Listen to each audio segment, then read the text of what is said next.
You're listening to Black Women's Leadership Council on WURD Radio 96.1 FM, 900 AM, streaming live on wordradio.com. And we are happy today. Yes. Oh, yes, we happy. Good afternoon, Emma Chappelle. Good afternoon, Joanne Bell. Okay, well, listen, and we got our special guests. We got our sisters with us. We got Paula Peoples. So you know we're gonna light this up this afternoon. I know. Okay. Good afternoon, Joe and Emma. It's my pleasure. Yes, indeed. We can't wait. You know, I selected "Happy" as our opening song today because of Congressman John Lewis. Yeah. And I remember that clip where he was doing his dance and moving them hips and snapping them fingers to "Happy." And I know he is happy in heaven today.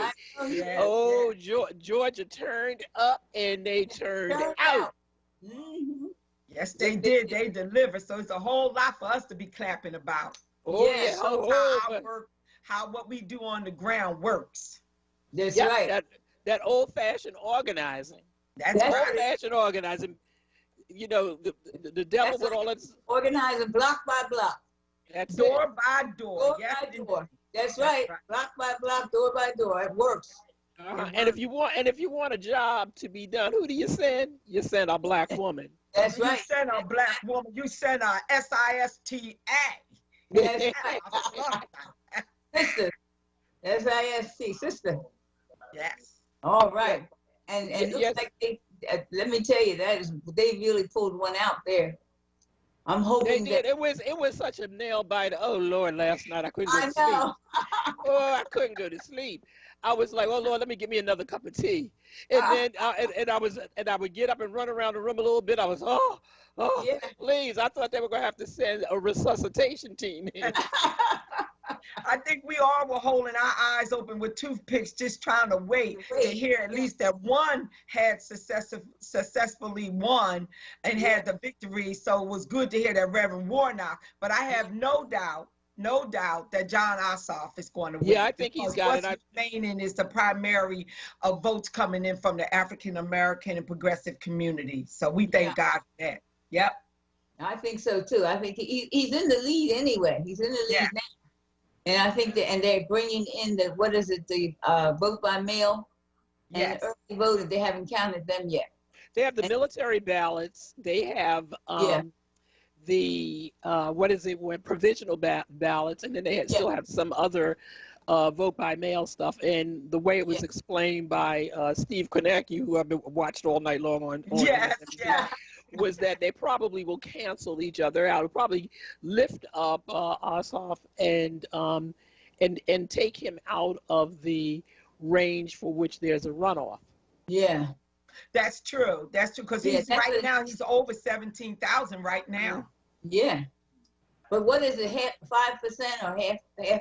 Or was it 1/4%? 1/4%, yeah. Right, he's almost over that. He's at 4.5, I believe I heard Kornacki say this morning. Yeah. Yeah. Yeah, so he's almost there anyway. Well, you can tell that the handwriting's on the wall because Republicans are already starting to whine, and all the luxuries they enjoyed over the past 4 years, they now want to reverse it. Yeah, of course they do. Yes. Yes, they want to go by the law now. They want to go by what the policies that are established on the book. Whereas over the past 4 years, they didn't remember those things, and there was always a provision in their mind where they can modify the results so that wouldn't be beneficial to the people and therefore to the Democratic Party. Right. So yeah. Power corrupts. Absolute power corrupts absolutely. Yeah. And what's the other one that? Power concedes nothing without a fight. Without a fight. And you know one thing, Joe and Emma, that when you say without a fight, it brings immediately to my mind Sister Stacey Abrams. Yes, God bless her soul. Yes. Someone just sent me a text that said, yes, in 2018 or 2016, they took the election from Stacey Abrams in Georgia, and she came back and took the state. I love it. Yes, I loved it. Yes. Mm-hmm. That's how it's hard. She works real hard to get her people elected. That's right. That's right. But one of the things that you like about her is like, you don't get mad, you just get even. You know, Right. she was like, okay, you took the governorship, I'm going out, I'm organizing people, and That's I'm going to come back. And she kept her eye on the ball because, see, we want to get all, you know, a lot of us want to go out there. They took something from me, get all emotional and everything. And you know, there's a fight, but you got to fight strategically. Yes. That's right. You know, we be signaling and huffing and puffing instead of going out and doing what we have to do. And then sometimes, you know, we take our little ball and we go in and we don't want to play no more because we've been hurt. Exactly. But Stacey made it real clear. She's like, okay, you stole it from me this time, Kemp, in the Republican Party. But guess what? I'm going to establish an organization, and all I'm going to do is concentrate on registering those folks you've been denying for the past years. That's what she did. She empowered the young people, Black people, brown people, the progressives, and said, we can transform Georgia. May not be blue totally, but we can definitely make it purple. And she was committed to doing that. Yes, she was. Yeah. And I think she's going to come back and run for governor. I think she would. I really hope that she does. So what we going to do? What we going to do about Pennsatucky? Yeah, how about that? What we going to do? What we going to do about Pennsatucky? We need to do something, that's for sure. Yes, we need to take some pages out of Georgia's book. And concentrate on registering those people that have not been registered, and definitely begin to transform central and western Pennsylvania. There's a lot of, just as in Georgia, because one of the things that I heard that was very helpful was that they went into the rural areas and organized Black people who were in these little pockets. So when you saw the return, even though they were heavily Republican counties, that reported out, they were challenging them, taking 30, sometimes 40% of those counties because they organized the rural people. Right. We need to start working with and organizing in Pennsylvania because there's a big rural community, of course, between Pittsburgh and Philadelphia, and there are far more Black people who are in these little smaller counties than we actually know, and we need to be connecting with them and doing something about Pennsylvania because I mean they would not seat a senator who had won his election by something like 60 votes, which had been certified. And so once it was certified, and they're going to stand there and take the mic from the lieutenant governor and say that you can't do it. Yes. That takes a lot of Yes, it does. It was outrageous. You're talking about Jim Brewster. Yes. Jim Brewster, they denied him being seated. And so definitely there's a great opportunity, in my humble opinion, for Pennsylvania to begin to be transformed. And you're right, Joe, that in the rural communities of Pennsylvania, some of those little towns actually have Black mayors. Yeah, but we have to reach out to them. Listen, I had to, in the 90s when I worked in the governor's office, I crossed over a lot. I traveled Pennsylvania and went into these little towns. They do exist. They do exist. We got a call on the line. We're going to go to Tyrone from North Philly. Well, peace and blessings, my queen. Peace and blessings. Peace and blessings, Tyrone. And much love and respect to my WURD family. And I see y'all got the queen of the crops, Queen. And my Nubian sister Paula. Love you, baby. What's happening? Yeah. I love you too. Happy New Year to you, brother. Good to hear your voice.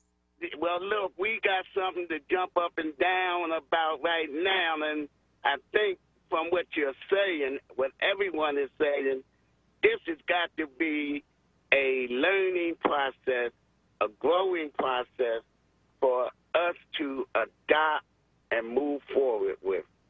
We got to get folks to understand, like you said, the door-to-door, but it's just real organizing and people being serious about what needs to happen. And look, I'm going to just end with this. There's nothing more precious, more royal, more beautiful than Black people in this country. And I keep saying to them, you got to understand the power that you have and the beauty of how you're living. We got to stop doing what we're doing to one another and being about the business of who we are, and a lot of things will change. And I really want to speak to those folks who really don't believe that we can make a difference and we can change the things that are going on out here, particularly those that going, and that happening in our lives. So, ladies and gentlemen, let's take a picture and say Georgia is on our mind. And we have seen the beauty of what happens when people unify, get busy, and do what they have to do.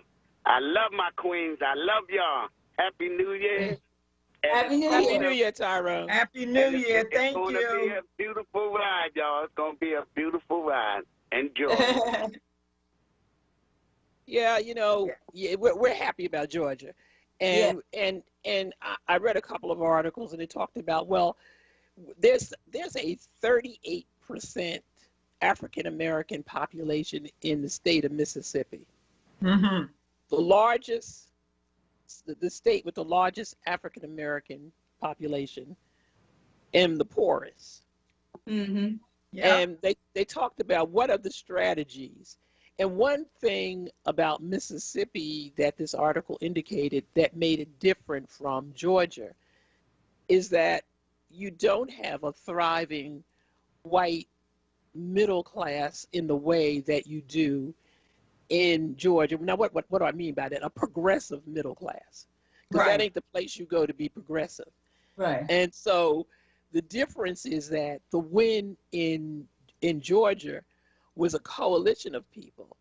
Right. It was a coalition, Latinx, Asian, the progressive community, the gay community, everyone coming together, understanding like the Obama coalition. That's right. And in a state like Mississippi, you don't have it. But I still think that there are ample opportunities to go into Mississippi and for Mississippians to begin to organize. And as they said, it take back the South, because that's where our roots are. Right, that's true. My heart was broken when Mike Epstein, he ran for the second time. Yeah. Yes, and he didn't win, and he was really, running rather against a very outspoken racist woman that said she doesn't mind going to an afternoon hanging. Someone like that should never have been reelected to the Senate. So you're right, Joe. We need to go in like it was done in the early 60s and begin to register those people and let our people know in Mississippi. Don't be afraid to come out, to register, to help us organize on that level. It was really shameful that he's lost twice. Yeah. He would have been a good senator. And one of the things is because he wasn't invested in. And the thing that we have to look at, because I laugh because, my sister, she says she's sick of the Democratic Party. She said, don't you call me with no more nonsense asking me for no money because of the way that you act, because they don't invest in our communities. I mean, how long did we have to fight for them to invest in the communities? If they hadn't been investing, here's what we get. We give them money, and then, the typical group of, young white people who run these campaigns and know more about you than you know about yourself. I And was saying they think they know more than us. Right, that's right. And they send them in your communities to do things, and they can't get the job done because they're not from that community. That's and right. the Democratic Party doesn't invest in them. That's right. That's right. They do that all the time. They do that all the time with these young people. Send them in communities and think that the people are going to relate to them. It's not going to happen. That's right. That formula doesn't work. Them to be our saviors. No, we know our communities. We know our cities, our boroughs, our rural community. We know them. Yes, They should come in and play a more supportive role. That's something I tried to tell the Hillary campaign when they came in, which is one of the reasons that she was so weak in Pennsylvania, in particular Philadelphia. You couldn't tell them anything. They were from outside Philadelphia County. And I kept telling them, but they wouldn't listen. So case in point, she lost. Well, when I was at the DNC, and that's what they would do. They would get all these young people, organize them, and take a bus and send them into different communities to so-called get the vote out. That's exactly what they would do. And these young people didn't know anybody. I know when they came here to for Hillary, I don't know what they were thinking. They had no idea because they didn't know who to touch base with. We had to put the person in their place and tell them, look, you can't come in here and lead. You're going to have to follow. So, because we know our community. So we have a call from Friendly Fred, Northern Liberty. Yeah, how's everybody? Hi. Okay. You're doing good, Fred. I'm doing okay. I just want to say, so divine order is being directed by God. Divine order is divine government, God in control. Divine order is the flow of the Spirit as we yield to his guidance and direction. Divine government is the word truth active in our lives. Divine order is living in covenant power, right standing with God. Thank you. Thank you. We're going to go to a break, and you're listening to Black Women's Leadership on WURD Radio, 96.1 FM, 900 AM, streaming live on WURDradio.com. We'll be right back.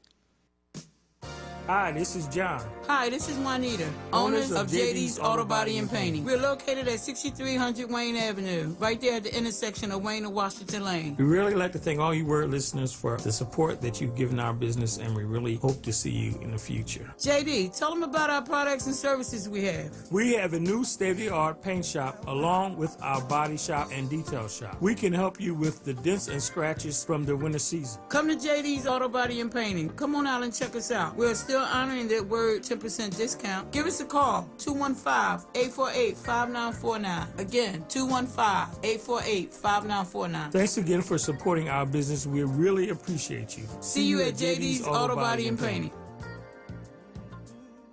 Morning, Mama. How you feeling? Great, and I'm ready for you today. I'm checking in on you. Morning meditation? Check. Dressed and ready to work out? Check. Check your blood pressure yet? And check. Boom! Great job, Mom. And about those gold earrings? No, ma'am. Now more than ever, it's important that we protect our hearts and the hearts of those we love. Monitor your blood pressure daily and help each other stay motivated. Rally your squad to take the online pledge at releasethepressure.org. Brought to you by the Release the Pressure Coalition and the Ad Council. You're listening to The Source with Black Women's Leadership Council on WURD Radio. Streaming live on WURDradio.com and the WURD Radio app.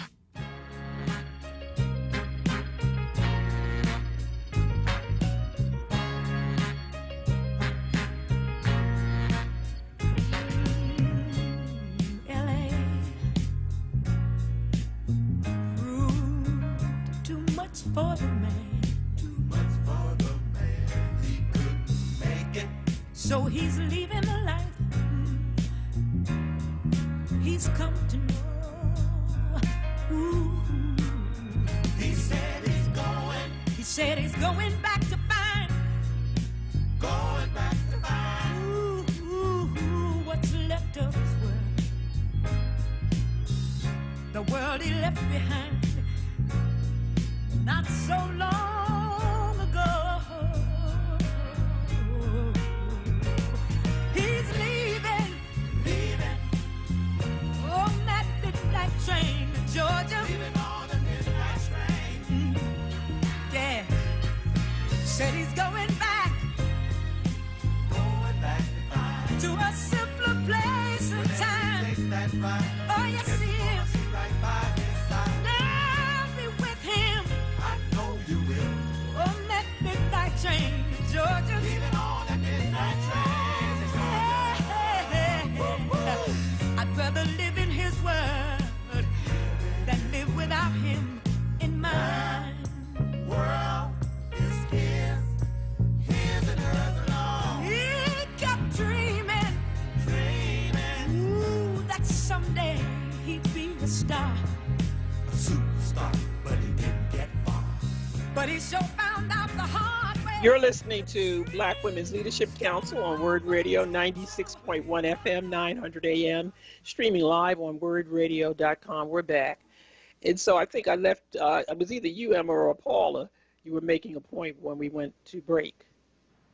Emma was making a point about the DNC, and I wanted to actually piggyback on that. She was talking about the DNC, and how we need to be paying attention as they look towards selection of a new chair for the DNC, because I believe Tom Perez is moving on. He actually is looking to get an appointment on some level in the Biden-Harris administration.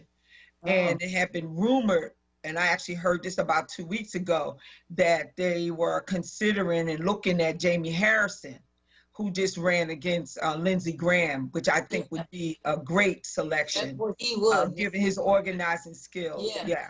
Mm-hmm. Yeah, Mm-hmm. I was just saying the DNC has this tendency of getting all these young people, training them, and then sending them all over the country. And I said, you know, even when I was working there, that's a mistake, because they go into neighborhoods that they don't know anybody. You know what I'm saying? And they're supposed to bring out the vote, and the people don't relate to them.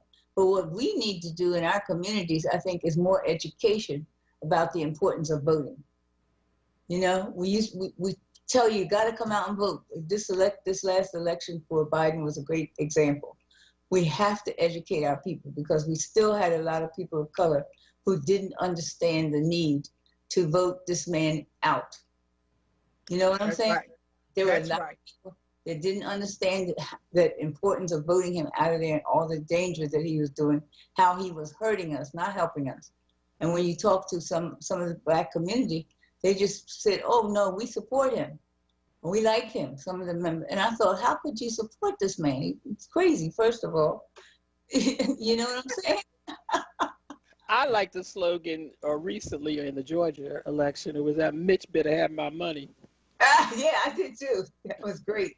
Where's my $2,000? Yeah, Mitch, where's That's my money? right. Mitch, you better have my money. You better have my money. That's right. But that's another reason why there has to, the person that's selected should be someone that has experience in organizing and mobilizing on a grassroots level. Then we won't run into those issues that we ran in, for example, what Emma mentioned and I mentioned dealing with the Hillary Clinton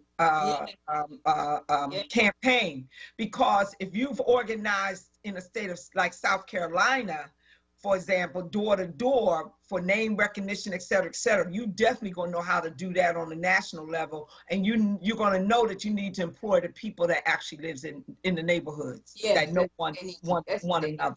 Yeah. And you know, you go to a lot of their offices that they set up, and you don't know anybody in the office. That's right. That's right. And they treat you like you're the outsider. I mean, you always have to fight to get posters. Yes. Yeah, I tell you.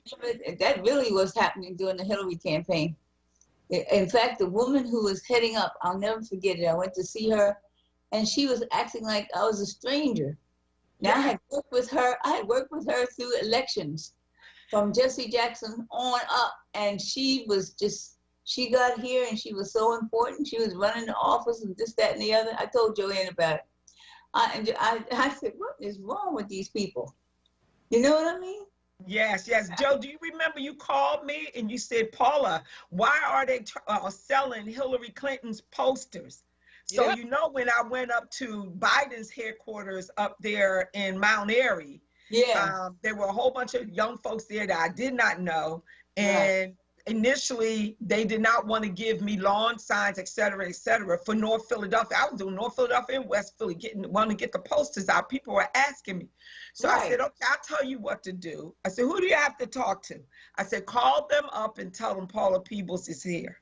When they called, whoever she had to call, they told her, you give her everything she wants.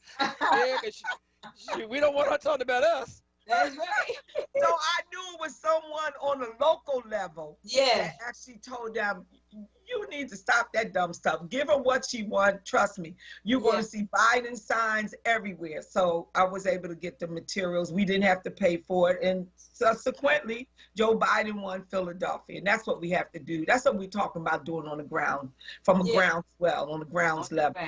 That's what it takes. Well, that's right. The Democratic Party has gotten beside itself in recent years. Yes. Starting to believe its own press and taking the black vote for granted, thinking that they didn't have to do nothing. They didn't have to hire you, nor did they have to give you any of the materials you needed to get things done. I know. Because you were going to be there. Okay. Yeah, right. And if that kind of leadership continues to think that we are going to be in servitude in order to raise them up, and we don't want to be raised up too. They got another thing coming too. Yeah. That's right. And you know, one thing I said to them, I would say, your sentiments are correct, Joe. I agree with you and Emma. I would say you're not Barack Obama, because they would say, oh, you all work for Barack Obama and he didn't pay you and you organized, etc. I said, yeah, he was the first. I said, you need to recognize why we did what we did when we went out in 2008 and then 2012 and reelected President Barack Obama. You're not Obama. See, they thought they could take actually the same footprint, the same blueprint from what we did with the Obama organizing, mobilizing, and transfer it over into a Hillary Clinton, for example, campaign. It doesn't work that way. And what they learn is that every time a black person is on the top of the ticket, president or vice president, they win. That's right. Exactly. That's right. That's right. No, you're right. And when you don't do that, you lose. We got a call, ladies. We're going to go to Prince. Yes. Good afternoon. How are you, ladies? Oh, you're doing well. Good afternoon. I usually just listen on Wednesdays, but I heard a familiar voice. I said, wait a minute, is that Aunt Paula? Yes, hi, nephew. This is Prince with Champ, Big Champ from Schuylkill Falls. I know who you are. I know. How are you? Now, wait a minute. You started this call. This is Joanne, but I don't usually listen on Wednesdays. If you don't listen no other time, you're supposed to be listening on Wednesdays. What I said is I usually listen on Wednesdays. Oh, okay. Okay. Clean it up. All right. I think he said he listens, Joe. He just don't call in. He just don't call. I listen. Okay. You know, all right. What I wanted to do is, because I remember there was a time where Champ and I was going through the city and we had our guys and we were going, you know, just be everywhere and establish ourselves. And you had this conversation with us that that's not the way to do business. It's the way y'all doing business, but it ain't going to get you what you're looking for. And when I still remember that to this day, and as we have matured into knowing how to get in those rooms and understand the dynamics of it, I was disheartened when I seen our senator, however he needed to handle the situation in Harrisburg, screaming and hollering and yelling yesterday, wasn't what you told us, taught us. And I just think that somebody needs to speak towards that, because we got young folks like Sharif Street and other folks that shouldn't be exposed to that, because that just speaks volumes throughout the state of Pennsylvania. And he's been in office 20-some years or better. So, and he might be valid, he might have a valid point, but I think the way he conducted himself, I think some of our elders in the city should be able to wheel him in, because I think that young people who watch CNN and young people who watch different, not always sports, but journalistic information stations see that. I remember something my mom used to say. She said if a truck was barreling down and you seen out your peripheral that it was going fast and you had the green light, what would you do? And she left me asking, would you rather be right because you got the green light, or would you rather be dead right because you got the green light? And I think that whatever Senator Williams was doing yesterday, he might have been valid, it might have been right. But to be screaming and howling on the floor during a ceremonial time, I think that just does us a disservice. And I think I'm not going to say it is an embarrassment, because that's not how I want to characterize it. I just say that he needs to know that young people are watching, and that's not, because none of us could do that. And I'm sure Sharif Streets can't start off trying to get his point across by screaming and howling, because those elections are every 2 years. And I just wanted your opinion on that. And I'll hang up and listen, or I'll hold either way. And thank you for taking my call, and it's always good to hear you. Thank you so much. We appreciate your call. Thank you, Prince. Yeah, I mean, he makes. Go ahead, Paula. Yeah, well, my position is he was trying to make sure that the senator was being seated, and he felt like they were treating him wrong. And I don't know about why he was hollering, but I did think that the guy should be seated. And it's because somebody was the opposition candidate had lost, and they were trying not to let him get the position. That was my understanding of what was going on. So Anthony, there was a level of frustration going on that floor. Yeah. And when you work with people who are just entirely unreasonable and bullies, okay, they to me they weren't deserving of any particular respect. Right. And you cannot communicate with them. Trust me, I know. I've worked up there and do work up there, go back and forth. And it's one of the things that the new state reps, I had the discussion with Dorisha Parker. Congratulations. Being seated yesterday. And it's not, you're working with people who don't respect you. Exactly. And the problem is some of the Republicans that were there, they've been overtaken by the crazies. A lot of them have, a lot of the good ones have decided not to run anymore because they don't want to subject themselves. And you have the Tea Party types that have taken over, and they're in there doing things that really can upset you. So I don't know that I would be coming down too hard on Senator Williams regarding his behavior yesterday. I've seen worse behavior. Yeah. And you know what? I totally agree with what you're saying, Joe, and Emma's sentiments. Sometimes we come in and we're dressed in our fine suits. Yeah. You understand? But it comes a time that we need to clear the table or even kick the table over to get their attention. Me being one person that is known for kicking tables over when you act like you don't hear me or that you believe my skin is my sin, well, then I make certain that you understand that I'm a human being and I have a right to be heard. So I don't think we should be so hard on Senator Williams at this time. Also, I remember not so long ago, the then freshman state representative that represent my community, Muhammad Kenyatta, also had to raise his voice in dealing with his constituents not so long ago. And there was no critique or criticism of him. What it actually afforded him the opportunity to be on national TV as a result of what he did up in the House, in the Pennsylvania House. So I believe there comes a time that you need to make, as Joe said, those crazies, the QAnon folks realize that central and western Pennsylvania doesn't make up Pennsylvania, that southeastern Pennsylvania still exists.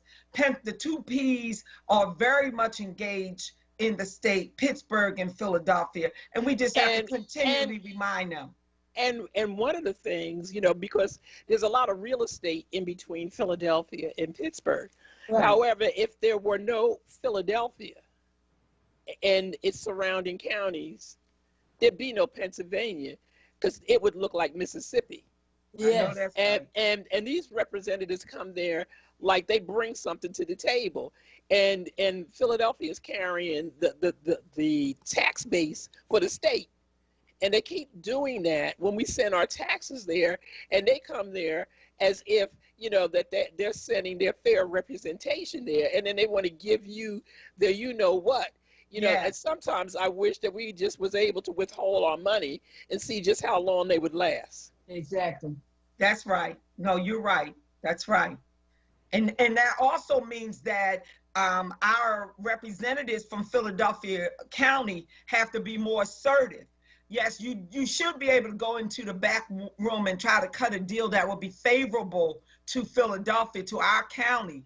However, sometimes the same way you want to go back in the back room to see if you could cut a deal that will help our city, you need to be able to stand on the House floor and expose the hypocrisy, expose the racism, the bigotry, etc., that's being purported, whether they're from Central or Western Pennsylvania. We need to be able to do that too. Don't accept the minority position. In my humble opinion, too often that's what the delegation does from Philadelphia. Oh, it's only, so many more of them than us. Well, then don't run for the damn seat. Don't run for it if you ain't willing to stand up and take them on. How do you think we've been able to be successful in our sojourn in this country if we didn't stand up against racists? That's stand up and fight. Be heard. Fight. I recently saw where the Republicans took some money that was set aside for minority community to help with small businesses and moved it over to the general fund. Wow. So that the minority business did not get the funds. Just recently said that. And I think that those are the kinds of things they're doing that frustrates our representatives. You know what I'm saying? They gotta be frustrated. It's hard to get anything passed up there because, like Joanne said, the crazies have taken over the Republican Party in the other part of the state. And they are, I mean, first of all, this last election where the ballot was crazy and we got people elected to office that should not have been elected to office. You know what I'm saying? The ballot, the craziest ballot I've ever seen. And so a lot of Republicans got in that might not have gotten in. And then they got in and they take everything they can away from us. Well, that just tells me, Joe, that we have to continue to fight beyond Election Day. Strategically fight, expose them on everything they do, advertise, put up billboards, fight them for the 18 months when they have to run again. Don't go to sleep after you get elected. You got to educate the people about who these individuals are. That's the way we're going to beat them. That's the only way. Yep. So we're gonna go to a quick break. You're listening to Black Women's Leadership Council on WURD Radio, 96.1 FM, 900 AM, streaming live on WURDradio.com. We'll be right back.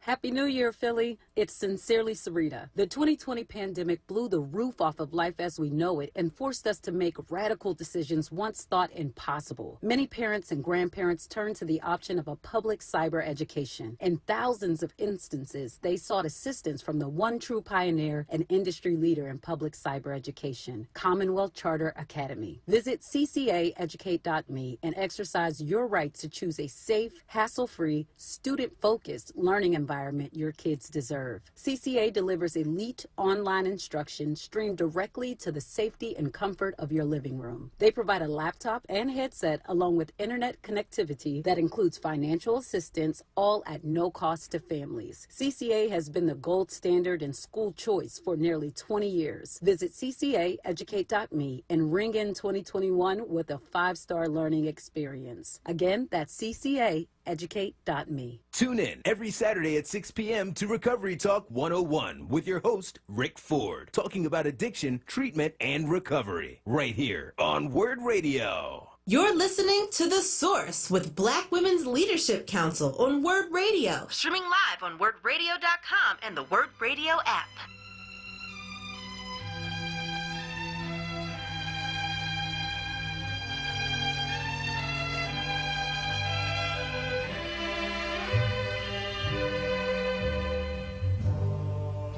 Georgia, Georgia, the whole day through, just an old sweet song keeps Georgia on my mind. Georgia on my mind. I said, Georgia, Georgia, a song of you comes as sweet and clear as moonlight through the pines.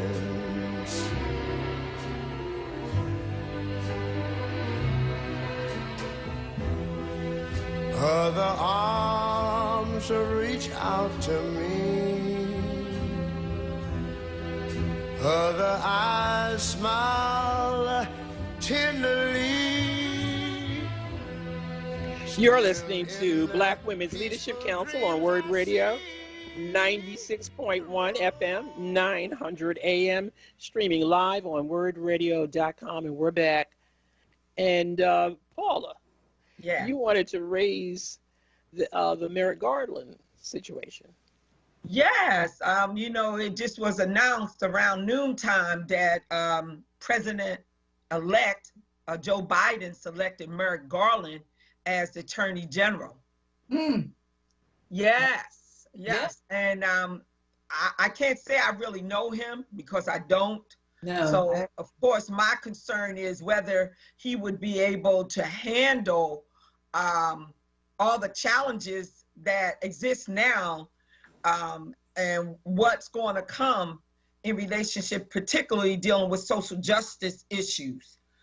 We were looking for President-elect Biden to select someone that may have had some experience as a result of being a attorney, a DA, a state attorney general, something that would be someone that would be able to relate to what's going on, particularly throughout the country in the Black, African American, and Hispanic community. It's right now, and it's been at least once a month, if not twice a month, some young Black man is being murdered at the hands of police.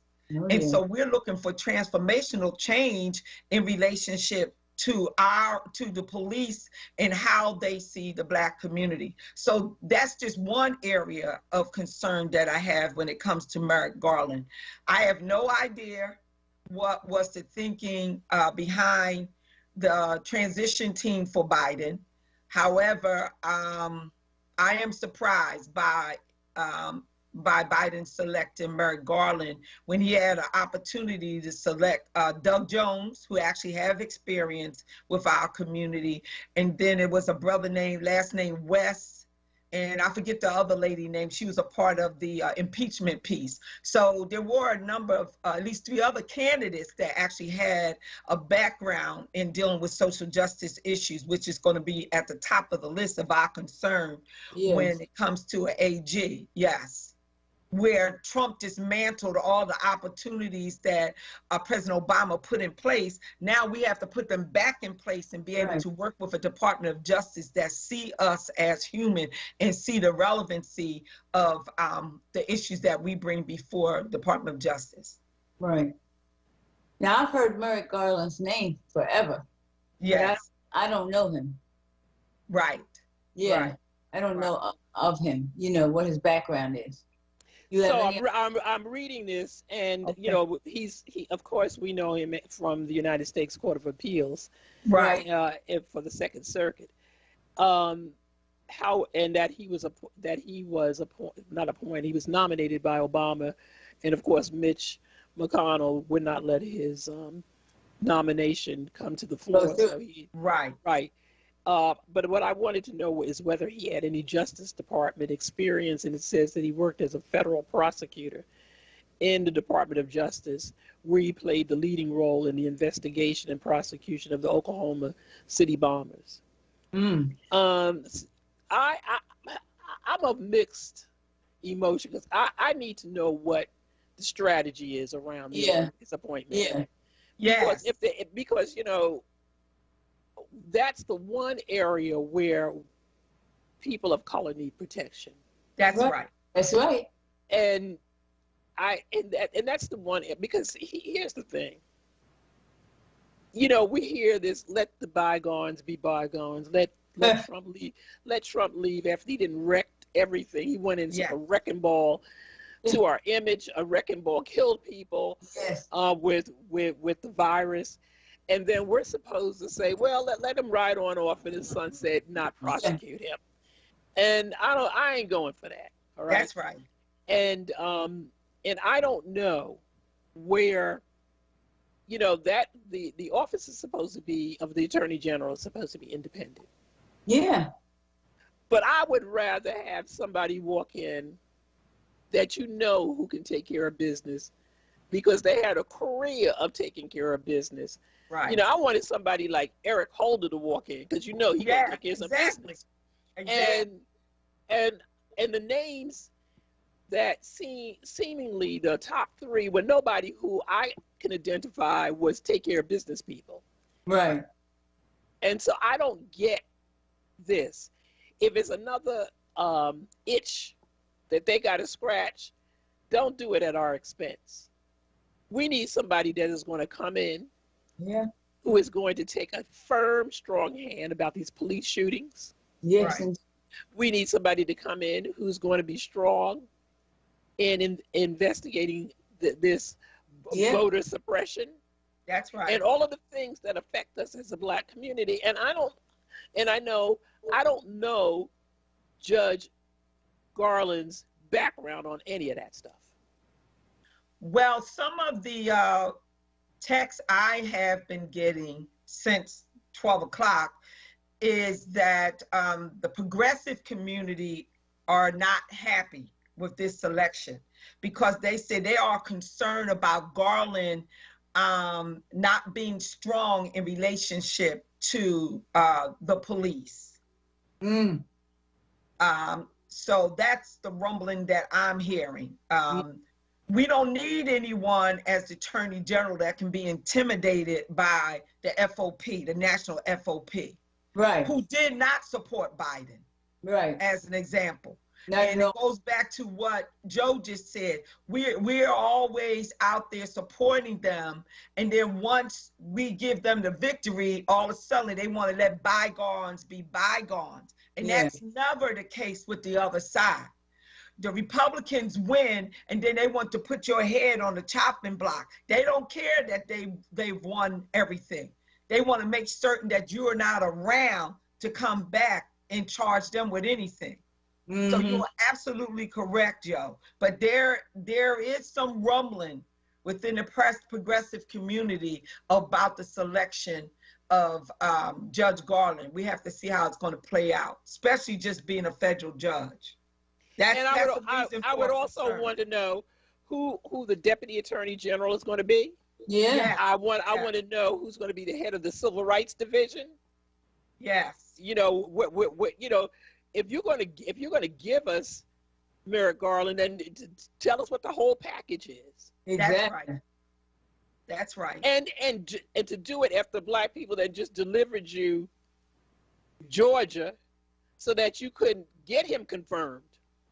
How about that? That's right. Yeah. That's right. Yeah, that's a serious decision there, because if he get a strong assistant AG, that person could actually help him in dealing with the issues that he's going to find himself confronted around criminal justice, voter registration, et cetera, et cetera. We was just talking about Mississippi. You know, how's he going to deal? And then how's he going to be able to handle the issues of the rural communities in Mississippi being denied the right to be able to register to vote because of intimidation? And then we didn't even mention housing and education. All those concerns in dealing with issues of discrimination, gentrification throughout America, where we are being forced out of our communities. So yeah, it's a big job for an attorney general. And so he must have those supports to be able to identify and work within the communities throughout the country. Otherwise, we're going to be lacing up our boots and getting ready to march. Merrick Garland, I hadn't heard. That's interesting. Right. So, Emma, tell me, what do you think ought to be the first order of business for the Biden administration legislatively? Legislatively, I think that they should take on the police situation. I think that they need to do something about the police. What do we call that? The Department of Justice? Justice, yeah, Department of Justice. That's where I think is the biggest problem. We have to take that on. And you know, the racism is so rampant. He needs to have somebody who takes that as a lead legislatively. So the Department of Justice, police, what was the word we always use? We said accountability, reform, and accountability, defunding and accountability. They have to do something because they're killing Black men one by one all over this country. Every time you hear the national news that somebody has killed somebody else, and the police get off after killing them. They don't get fined or anything. They just say it's okay. What they did was okay. Not guilty. Not guilty. Well, I believe, and I'm going to go to you, Paula, that the first order of business, while they have 2 years, why they'll have the right now that they have the House and the Senate. So you got to get legislation passed. Yes. And I believe that the first piece of legislation should be that John Lewis bill for voting rights. Yes. Oh. Use the numbers of people. Use the fact that while you have Kamala Harris being able to deliver, you know, the tie vote, that we ought to try to get that through, because because right now we'll be busy celebrating. I played happy when we came on, and we happy. and while we happy, they home figured out how to put a package of bills in the state houses to take that voting rights away. And what they did is that they were not under supervision, so they cocked up all of these schemes, and then there was no review of those schemes because the Supreme Court had taken away that review process, and now we need to reinsert it and make it strong. And so that they can't be in Mississippi and in Georgia and in Pennsylvania figuring out bills to make sure that you can't vote. And because that's what they're going to do. Because every time we vote, that's the backlash. And they want to suppress the vote. They want to suppress the vote because they want this to be the apartheid situation. Yes. So for me, that's the first order of business. Paula? Yes. Thank you. And I agree with you. Besides the John Lewis bill, I will put the George Floyd criminal justice bill and attach that to it so that we have a twin bill. And I agree with your sentiments, Joe, that we have to seize the time while we are controlling the full House. So I would like to add a couple more to that list. I'm going to ask you, we're at another break. Hold that thought. You're listening to Black Women's Leadership Council on WURD Radio, 96.1 FM, 900 AM, streaming live on WURDradio.com. We'll be right back. You're never completely ready to adopt a teen. For late nights writing English papers. For your teen's music taste. For dinners, where they talk more on their phone than with you. For the first time, they call you mom. You're never completely ready to adopt a teen. And you can't imagine the reward. To learn more about adopting a teen, visit adoptuskids.org. Brought to you by the U.S. Department of Health and Human Services, Adopt U.S. Kids, and the Ad Council. I would like to play a little tune I just composed not so long ago. Hey family, do you like hearing the best jazz selections aired by 3 of the best jazz announcers in Philadelphia? Well, tune in to 96.1 FM, 96.1 FM, and 900 AM, WURD Radio, independent black media for Freedom Sounds of Jazz. Freedom Sounds of Jazz. Hear Freedom Sounds of Jazz 10 p.m. Fridays with your hosts in rotation, Aquila, Jonathan Bay, and David Fritz. That's 10 p.m. Friday nights on WURD 96.1 FM and 900 AM, independent black media. This is WURD Radio. 96.1 FM. And 900 AM WURD Philadelphia. Black Talk Media. You're listening to The Source with Black Women's Leadership Council on WURD Radio. Streaming live on WURDradio.com and the WURD Radio app.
You're listening to Black Women's Leadership Council on WURD Radio, 96.1 FM, 900 AM, streaming live on WURDradio.com. We're back. Paula, you were giving me your list.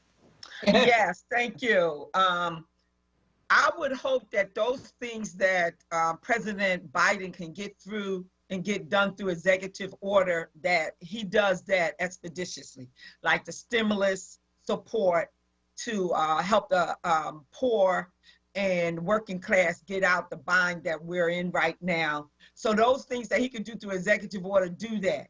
But at the top of my list would be John Lewis, the twin bills, I call them, John Lewis and George Floyd, John Lewis voters' rights bill, and George Floyd criminal justice. Secondly would be D.C., Washington, D.C. statehood.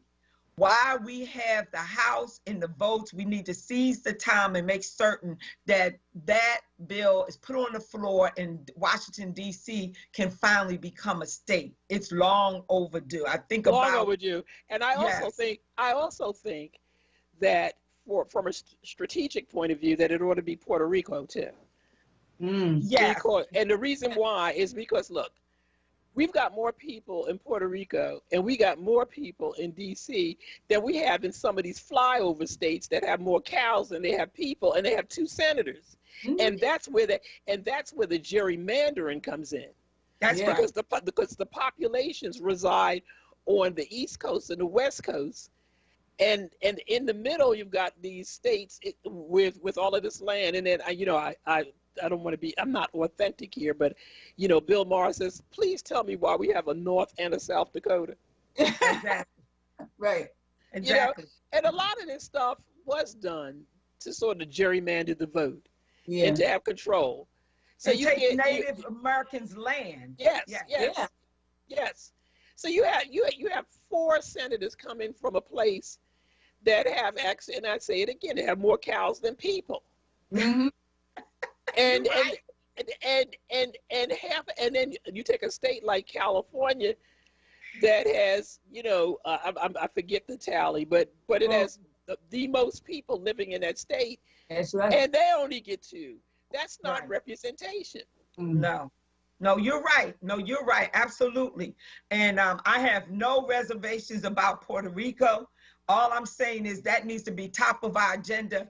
And you know that the Biden-Harris ticket campaigned on Build Back Better.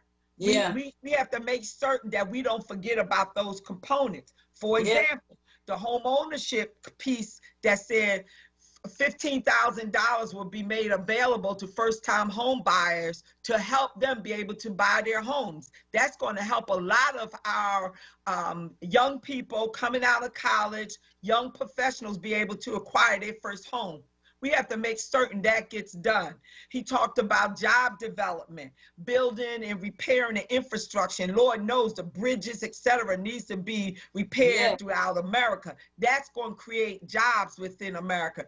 Biden's plan talked about providing monies, startup monies, particularly for Black businesses, minority businesses. I like to say Black businesses because when you say minority, they're always talking about white women and they forget about us. They forget about the Blacks and the Browns. So I'm saying we have to make certain that commitment is maintained so we can establish our businesses or maintain our businesses as a result of what happened with the COVID pandemic that affected so many of our communities and our families.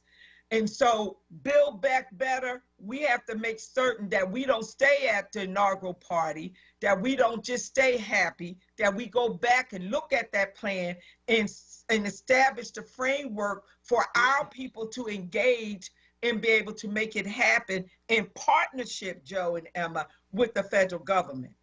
Yeah, that's right. I was looking up something before you start, Emma. The population of California is 39.51 million people. Okay, see, I would have been wrong because I thought it was 22. Wow, 39. Wow. 39. And I'll tell you what the Dakotas are in a few minutes. Yeah, I think. Go ahead, Emma. Yeah, I think that we ought to hold him accountable to the things he committed to doing. Yes. And that's right. And as you said, he can do a lot of that through executive order. But now, because if we have the 2 senators, there's a lot more he can do. Because, before that, we didn't have the representation, the support in the Senate. So if these 2 senators from Georgia win, then we can get a lot of things done legislatively. Let me go back to the point that I was making. The population of South Dakota is 884,000. Oh, wow. Are you kidding? And they got 2 senators. Keep talking. I'm gonna come back. Okay.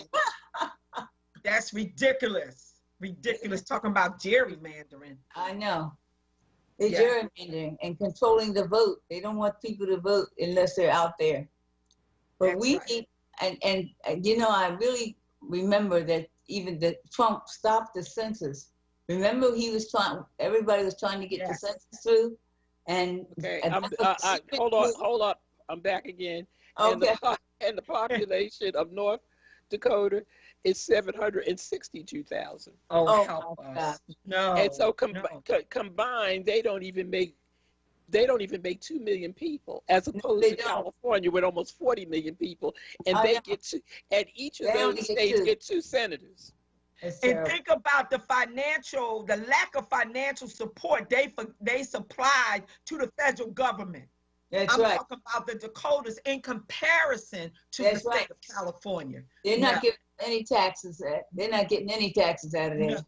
That's right. That's just wrong. That is just wrong. Totally wrong. Yes. Absolutely. There's no way. But I think it's important that we stay vigilant and focused on what was the promise. And as Joe said earlier, Black folks brought him through. He expressed publicly that he's going to have our back. Yes, so if we don't take advantage, it's our fault. That's right. It's our fault. And hold him accountable. That's right. That's what we have to do. Accountable. We've been through a tumultuous, mean-spirited period for the last 4 years. These folks didn't care. I mean, that Grim Reaper, Mitch McConnell, he didn't care one bit. Look what he did to people during the Christmas and Thanksgiving holiday. He just sat on his hands. He could care less that they were starving. He didn't care.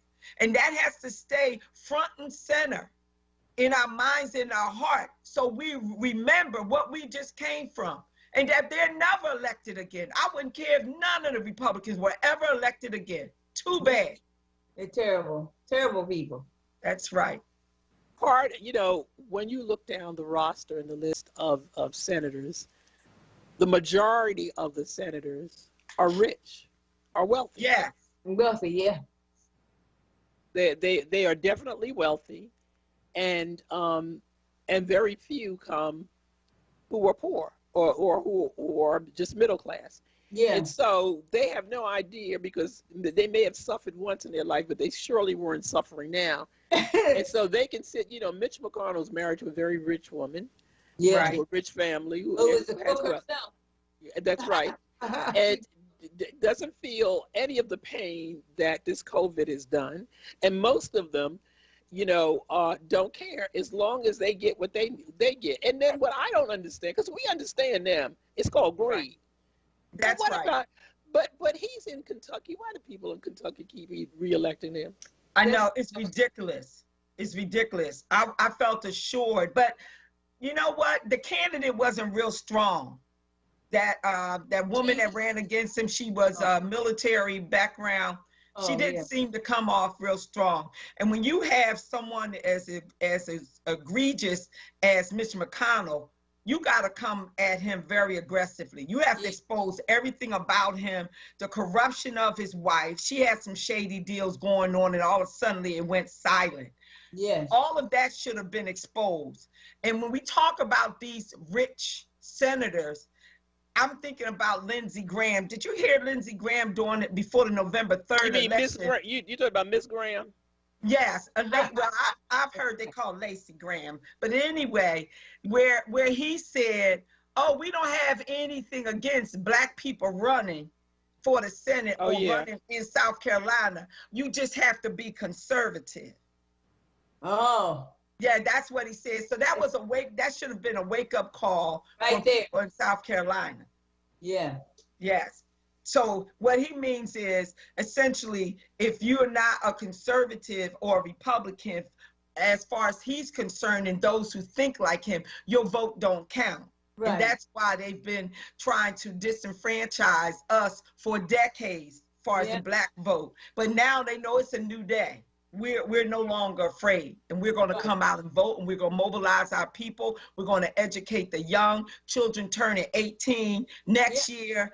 22, 23, 24, we're going to make sure we register them, and so they can go out and vote. They're more progressive in their thought, regardless of their race, and we're going to make sure that they vote them out. And according to the Bread for the World, Kentucky ranks among the hungriest and the poorest states in the U.S. Wow. And they got Mitch McConnell. What more needs and to be said? he wants to keep them that way. Yeah, and the people continue to vote him. We're going to take a call. We're going to go to George in Center City. Ladies, good evening, and how are you? Okay. George, how are you? Paula, I'm glad you're there because let me say this before I go to where I'm gonna really go. Is that y'all said it? You know, we can say all we want about Mitch, but the people in Kentucky love him. You know, they love him. Black folks there love him. I don't understand that. You ever go out to Kentucky? You know, you got Greg Page. You got all these big, wealthy black guys. They tell you about Mitch. I'm like, really? What am I missing? It's like my grandson who's in Atlanta, who runs he runs the whole thing in Fulton, their T-Mobile store. And he tell you, he say, Dad, I put that station you tell me 900 on. He say, and white folks love it more than black folks. He said, I don't understand these people. But he was basically went to school here. He went to Penn and he went to WURD.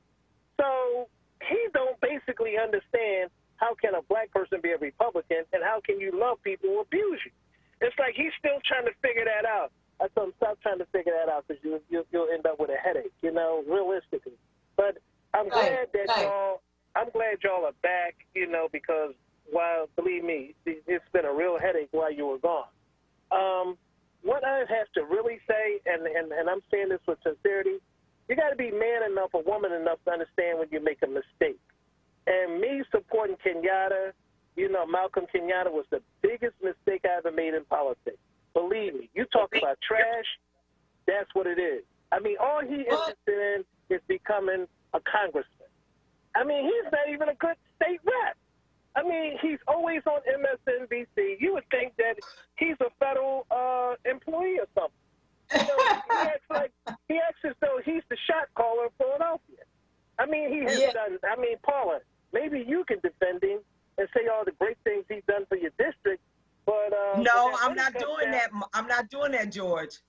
Okay, all right. I just want to make sure. You know, every now and then I got to, you know, put the word out there to see are you on medication or you still the same Paula that I know. You know, but I'm saying is though, he is the worst of the worst. When you talk about putting young people in place, he's the kind that makes you never want to support young people. Because as soon as he got there, you're thinking that he's going to do his job as a state rep. From day one, he's been hopping and skipping over to MSNBC, who really is using him for whatever reasons. I don't know and don't care. But while you the state rep, do your job. You know, when that money came down to pay for rent and to pay for mortgages, he was just like some of them other fools. Oh, we didn't know nothing about it. Or, oh, no, the paperwork was too hard. It's sad. It's really sad because Sharice Street knew about it and Jerisa Miller knew about it, but he's going to sit there and say, well, you know, the paperwork was complicated and it was the Republicans. No, Trump sent the money here for that specific reason. The paperwork says for rent and mortgages to be paid in full. Now, why would you leave $108 million on the table? I mean, it don't make no sense, but everybody want to make excuses for these people instead of getting in their behind and make them do their job. I mean, I don't understand the kissing up. I mean, I be trying to well, let me see why they're doing it. Maybe they're getting something out of it. But they're kissing up and don't even get anything for it. All they want to do is if they come to URD when they get ready to run, then they want to suck up all the time and spend no money. I mean, so if they think they're getting a pity party from me, I doubt it. You know, I really do. But I think they're very disrespectful and ignorant.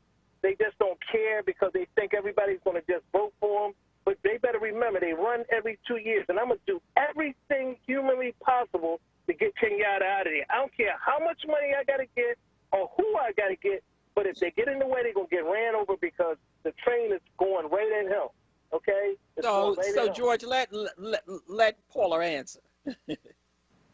Well, all I'm going to say, that's why it's important to maintain a report card on all elected officials. That's what I'm going to say. Yeah. We said that, Paula. But you know, it's that you said that, and that is very, very important to remember. You know, keep a report card, know what you're getting. But you know something with Biden, what you better be careful of, just like here in Philadelphia, make sure that we have special Negroes in the room that's going to look out for black people, not themselves. When they go in there with Biden, they might be talking one thing and you think they're talking another. Just take a page out of Philadelphia that those Negroes we have going in the room, worried about a contract for themselves, or worried about their nephew or their cousin or their girlfriend getting a job. I mean, they're horrible. They're the worst. As soon as you start calling them out, why would he do that? I mean, I thought he was part of the establishment. What do you mean part of the establishment? I'm sitting there looking at you Negroes sell your whole community out. Like Kenny say, I can buy them for as little as $250 and no more than $2,500. They'll sell a whole community out and go to the grave and dig their mother up. I mean, but that's why it's important, George, that you expose people when it happens. Thank you, George. Paula. No, thank you, Joanne. What I was saying to George, that's why it's important that you expose people that when they're doing exactly what you were suggesting or what has been revealed to you.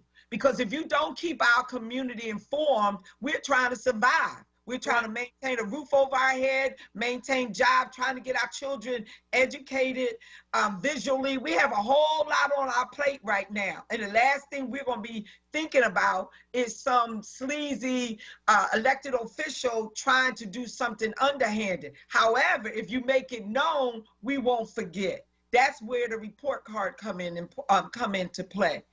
We understand we have a lot going on, but you have to make certain you don't forget. I don't know about people going in the room making deals, because if I'm part of a group and they're going in there making deals, I'm coming out, I'm going to expose them to the community. So they always make sure and make certain I ain't in those rooms. So I don't know anything about that. Emma? Well, George, I think what you're saying is very interesting. If I understand what you're saying, that he's in that position as state representative, but not doing the job for the people, but doing the job for himself, running for so that he can run for Congress. And if that is the case, we need, like Paula said, we need to expose that, because right now people don't know that, they don't understand that. So if that's the case, I'm glad you exposed the situation. You there, George? No, he's gone. We have another call coming up, but let me just say this: I do not know Malcolm Kenyatta, and I would love to invite him on the show. I don't know him either. Okay, and he's my state rep. Go ahead, Joe. So I don't know him. So I think that it's time to hold him accountable to find out what he's doing. But I also want us to be clear about what state representatives do and what they can't do. Yeah. And to, you know, if there are certain votes and certain information that he should be disseminating, we want to know why he hasn't done that. I see him regularly on MSNBC. I don't want to get caught up in, you know, sometimes, and I don't know if this is the case, we have a way of attacking each other because they seem to be, you know, it's like that crab stuff. We see one crawling up at the top of the barrel, and now it's time to slash and burn them. I don't know if some of that is going on or whether it's legitimate, but it's worth to have the talk. Let's talk to him and find out where he is and what he's doing. And you know what, Joe and Emma, I find comfort in knowing that MSNBC cannot elect a state rep in 181st legislative district here in North Philadelphia. It takes more than a cable news network to get elected in Philadelphia. So I found comfort in knowing that that's the least of our worries. What is more important is exactly what you just said. What are you doing as state rep? I don't care about your aspirations. Elected officials always have aspirations. What are you doing within one of the poorest areas in the city of Philadelphia that's being overwhelmed with gentrifiers, where we're continually fighting with Temple University to keep them from encroaching on our community, that we're being right now fighting two developers that want to put tall, towering apartment buildings to oversaturate a small area where the state representative office is located, and there's no one coming to basically assist us. So we have issues, and we're fighting because we've been fighting a long time, and we're going to continue to fight to try to preserve the Yorktown community. However, if he's not involved with that, then we have a reason to be concerned. So I agree with you. I'll welcome the opportunity for you to bring him on so that we can find out exactly what his thoughts are outside of MSNBC. Thank you. We're going to do that. We're going to reach out to him. We're going to go to Dwayne, and it just says Philly. Dwayne. Yes, I want to talk about Joe Biden. Okay. You know, we should hold him accountable. But to me, I don't see him, he's going to do too much for us. I think he's just going to give us crumbs. And will you accept those crumbs? Right. No, I'm going to hold the guy accountable what he said, because he made all type of promise. What are you going to do? Yeah. So I think he did, and we believe he'll be able to do it now that we have successfully gave the Democrats the House and the Senate. So it's no excuses. We shouldn't tolerate any excuses. That's right. Yeah. So now he don't have no excuse now. So now we can hold him accountable. He can't put the blame on this person. He can't put the blame on another person. So now we got him now. Because we don't want to help him get in office. That's right. We want the whole loaf of bread. Yeah. We don't want the crumbs. We want the whole loaf of bread. A whole loaf of bread. Yeah, that's true. What the whole loaf, like you said. All right. Thank you so much for the call. We're going to go to break. You're listening to Black Women's Leadership Council on WURD Radio 96.1 FM, 900 AM, streaming live on WURDradio.com. We'll be right back. This message is from the Philadelphia Department of Public Health. COVID-19 is still a threat in our communities, but we can all do something simple to help stop the spread.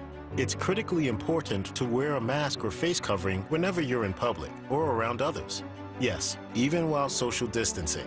Wearing a mask shows you care for yourself and your community and is essential to slowing the spread of COVID-19. So love yourself, love your neighbors, wear a mask.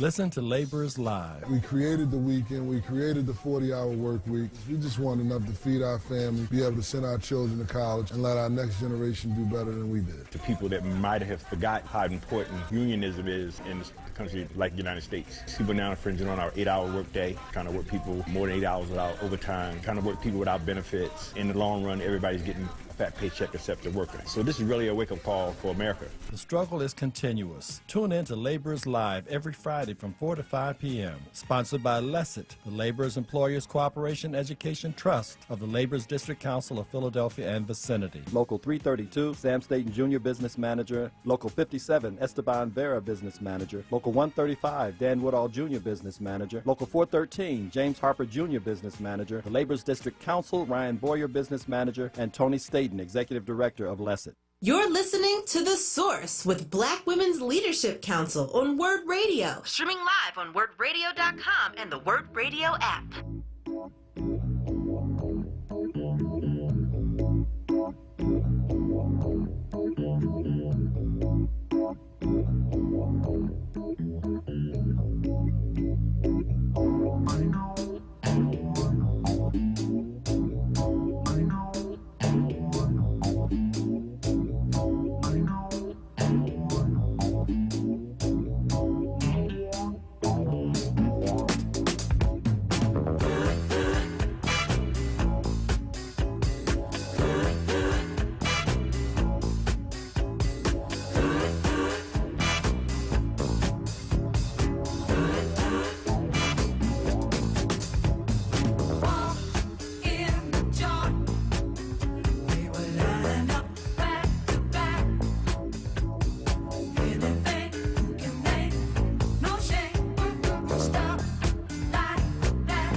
You're listening to Black Women's Leadership Council on WURD Radio, 96.1 FM, 900 AM, streaming live on WURDradio.com.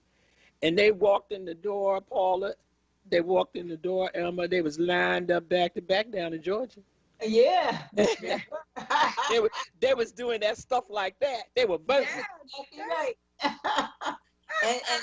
and the results occurred. The great results. Right. That's what I love about my people. We'll make no matter what they put in front of us, we'll turn it into a shouting opportunity. Yeah. I tell you, we would line dance. Remember going to vote in Philadelphia down there at City Hall? They were line dancing. We always make it a hand clapping opportunity. I tell you. Yes, I loved it. I do too. Mm-hmm. They took their souls to the polls. Yes, they did. That's right. You know that came out of Florida. Right.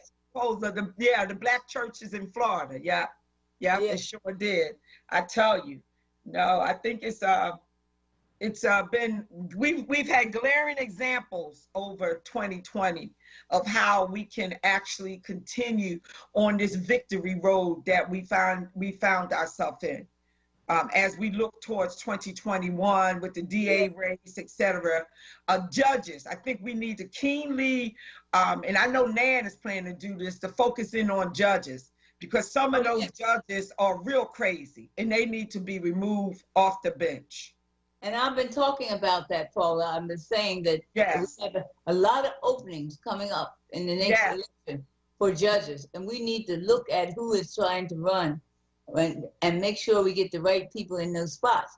Because now, after our Narcissus in Washington, we know that judges are key, and we need to make sure. We need to make sure here in Pennsylvania that we have the right judges. Yeah, we got to.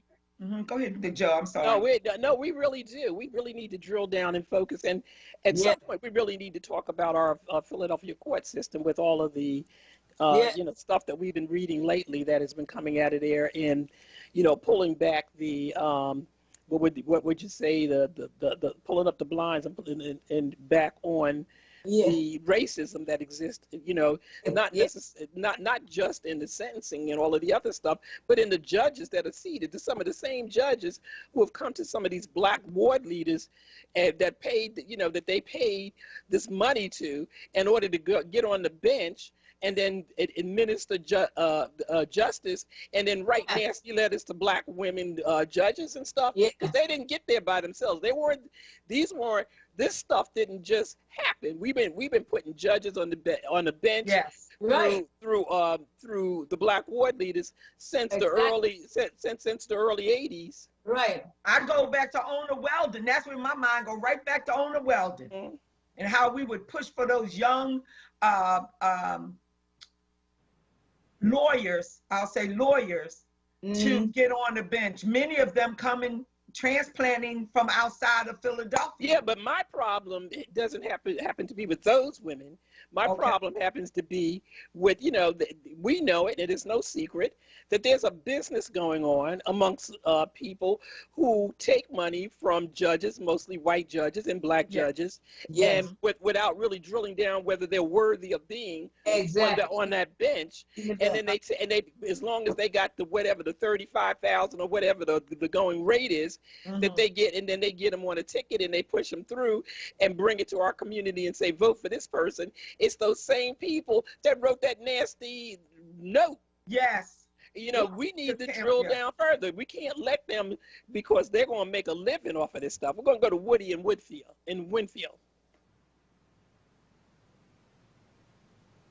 Woody, are you there? Yes, ma'am. I'm here. Can you hear me? Yes, ma'am. Okay. How are all you guys, ladies, doing? Not guys.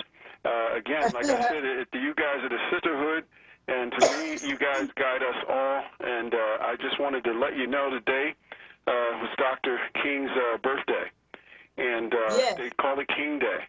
I know that he's looking down, and for him to look down, I'm just wondering what would be in the mind of Dr. King if he looked down on us now and saw what was happening after all he went through. and to be able to see a Donald Trump be able to pull those types of numbers and to bring us as close as he did to falling off the end of the earth, if you know what I'm saying. He brought us to the brink. Yes. The problem is, I'm doing something now, and I'm writing it. Can you imagine living in the center of ignorance? Can you imagine what that's like? We can. We just went through it. 70 million people. Yes. That's right. Yes, and see, the bad side of this whole thing is we keep exercising the issue of there being more than one race. Race is singular and not plural. If we understand that, then we realize that the black female and the black male were the first people. They were black as coal, and from them came all other cultures, but it's only one race. Every time I use the word race as a plural, I try to correct myself, and I tell all my friends and others as well. If you understand that, then you can see that they got you on a hook to believe that there's more than one race. And now I had a lady, she was here, she's a white woman, her child, she says, well, you can see my child is black, I am in an interracial marriage. And I said to her, what is that? She says, interracial, my husband's black. I said, well, that's not really black. And once I finished explaining to her, she says, you know, I'll never go out this door the same way I came in. And I thank you. I will be practicing that myself. So that's the way she looked at it. But my point is this. Ignorance divides, and it continues to divide people from being able to get jobs and all kinds of other things. You had 499 people shot and killed last year, 2020. Everybody wants to forget about it. Out of that was the age groups were like between 18 and 34, mostly black males.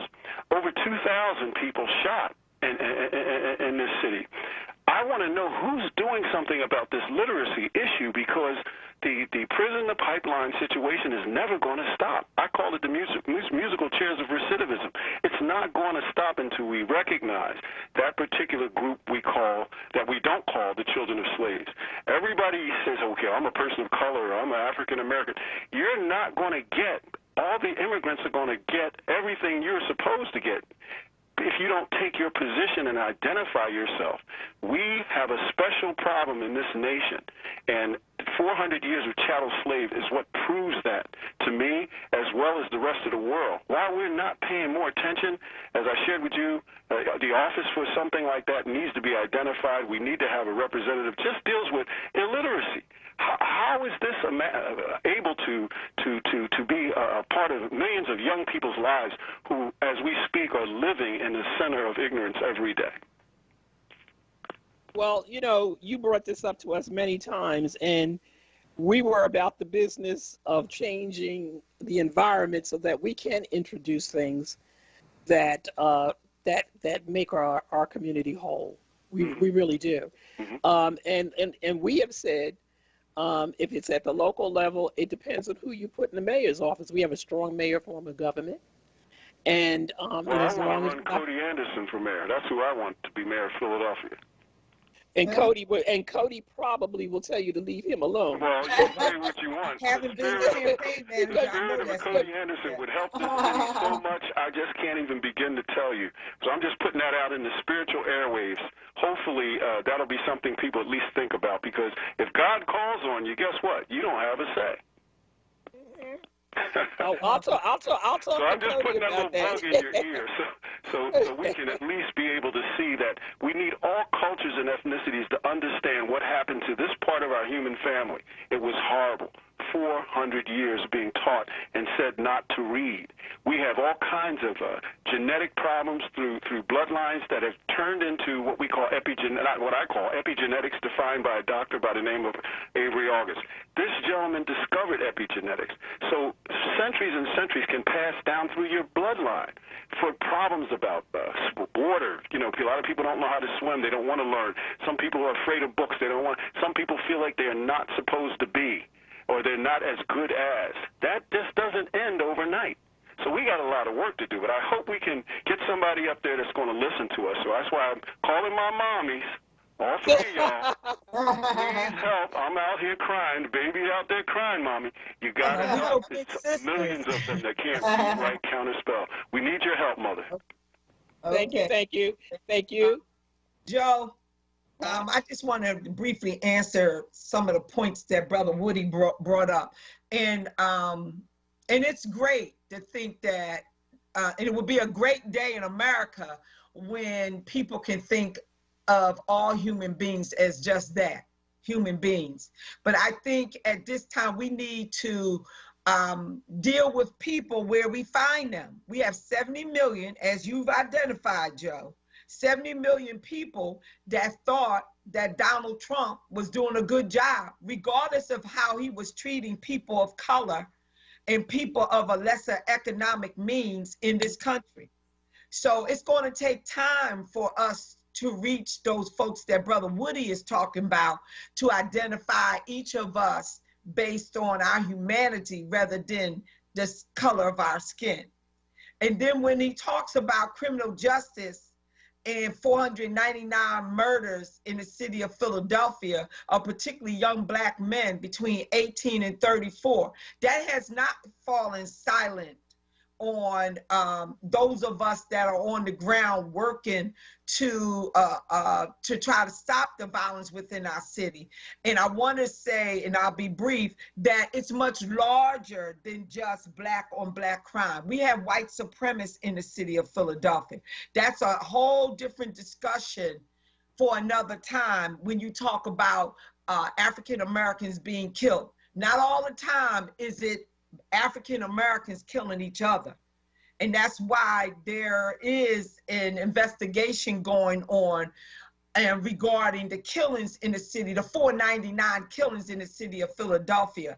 And all we ever get back when a young Black is killed is no perpetrator was identified. That's unacceptable. Yeah. That's unacceptable. We've been talking with the DA every week, and he'll be on in a little while. And I want to go to Will Maker. Sisters, how are you? We're doing wonderful. How are you? Well, Happy New Year to you. Happy New Year to you all as well. Thank you. While we're celebrating the Democratic senatorial win, which is, that's a cool thing and all, and it's presidential, we still got some unfinished business with some promises of the current mayor here. He promised us when he ran for office the first time that he was going to end stop and frisk. He did not do it. He ran on that platform. That's how he got many Black votes. Got elected again, still hadn't done it. Then came up with this flim-flam of we're going to put it on the ballot and let people choose in this past presidential election, and we're in 2021, and he still hasn't done it. So I'm not that excited about any politician because I've been promised too much of what folks going to do, and they don't do it, and they just keep kicking the bucket on down the road. And if my brother Woody thinks that there's only one race, you got another thing coming, my brother, because right after you said only one race, and yet you don't use the word Black or race, you immediately talked about the murder numbers in the city of Philadelphia, and the first thing you did to identify them was calling them Black male. You talked about the history of what's been passed down through slavery. Who was in slavery? Black people. That's how we were able to identify who was what. I get it. You talk about humanity, and there's two definitions. We talk about the biological means of defining race versus a political definition. But either way, that's what we find. I want to know from you, sisters, and I'll end on this because I know I said a mouthful. I want to know from you, sisters. My primary reason for voting for Joe Biden and Kamala Harris had all to do with their promise to rid student debt, in particular to HBCUs and people who went to HBCUs. Will they deliver? Okay. Huh? They promised to wipe out the debt. Will they deliver? Well, and if so, when? I'm not sure that I'm not sure, Emma, that they promised to wipe out the debt. What they said they promised to wipe out a percentage of it. Yeah. It was Bernie Sanders who wanted it completely wiped out. Completely off. Yeah. No. They promised to wipe out HBCU debt, and and in particular to any person who made $100,000 or less, and in particular for those who also went to state schools where their debt was less than $60,000. That's on their campaign. Could you do me a do me a favor? Could you know how to reach me? Just reach me and get that information to me, and we'll do it again next week. Yeah. Yeah, they got to deliver on that. That's my only reason for voting them.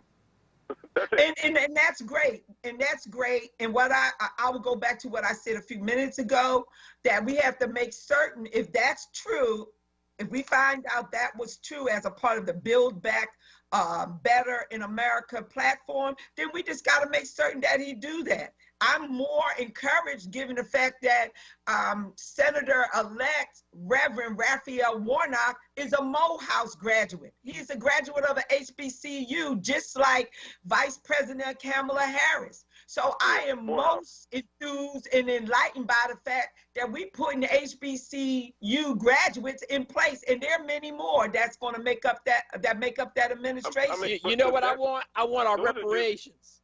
Right. So for me, the fact that 2 HBCU people got elected, that's cool. But when we look about how many people went to HBCUs that got them elected, that's the deliverable I'm looking for.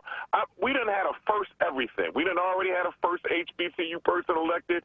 Heck, most people that have been elected to anything that's black went to an HBCU. Sharif Street, HBCU. I can go down the line. I want them to deliver, and I love that word you just said, because that's my number one platform issue for any and all politicians, period. Where do you stand for reparations for black people? Locally, absolutely, statewide, and federally. That's it. And Manuel, we have not had, I'm sorry, we have not had all the first, because we have not had our first. This is the Black Women's Leadership Forum that you are speaking to today, and we've not had our first African-American woman mayor in city of Philadelphia, so we still got a first to achieve. Yes, we do. But we said HBCUs. I said we've had 8 people who went to HBCUs reach every level of government. That went to HBCU that would be a great mayor. But that's for another time. And I'm not Manuel, I'm Will Mega. Will Mega, I'm sorry, Will. Much younger, more handsome, and more intelligent. Whoa, you done started a war here. Okay, Will. All righty. Okay, we got to take a break here, and we'll come back, and we have Joe when we come back. You're listening to Black Women's Leadership Council on WURD Radio, 96.1 FM, 900 AM, streaming live on WURDradio.com. We'll be right back. What's up, everyone? I know you know the word, no, not the station, but this word, J-O-B, that is, and our friends at Amoroso's Baking Company are hiring right now. Amoroso's has been baking the delicious bread in our community for over 100 years, and they want you to join their team today. The old and the young love Amoroso's, and they are hiring right now. Check it out. They offer fair pay and provide health, dental, and prescription plans after 90 days employment. Call 856-754-0355 or visit amorososbaking.com for details. What is dedication? The thing that drives me every day as a dad is Dariana. We call him Day for short. Every day he's hungry for something, whether it's attention, affection, knowledge. And there's this huge responsibility in making sure that when he's no longer under my wing, that he's a good person. I want him to be able to sit back one day and go, we worked together, we did a good job. That's dedication. Find out more at fatherhood.gov. Brought to you by the U.S. Department of Health and Human Services and the Ad Council. You're listening to The Source with Black Women's Leadership Council on WURD Radio. Streaming live on WURDradio.com and the WURD Radio app. Say yeah, yeah, yeah. Say yeah, yeah, yeah. One more time. Say yeah, yeah, yeah. Say yeah, yeah, yeah. I try to put my arms around you.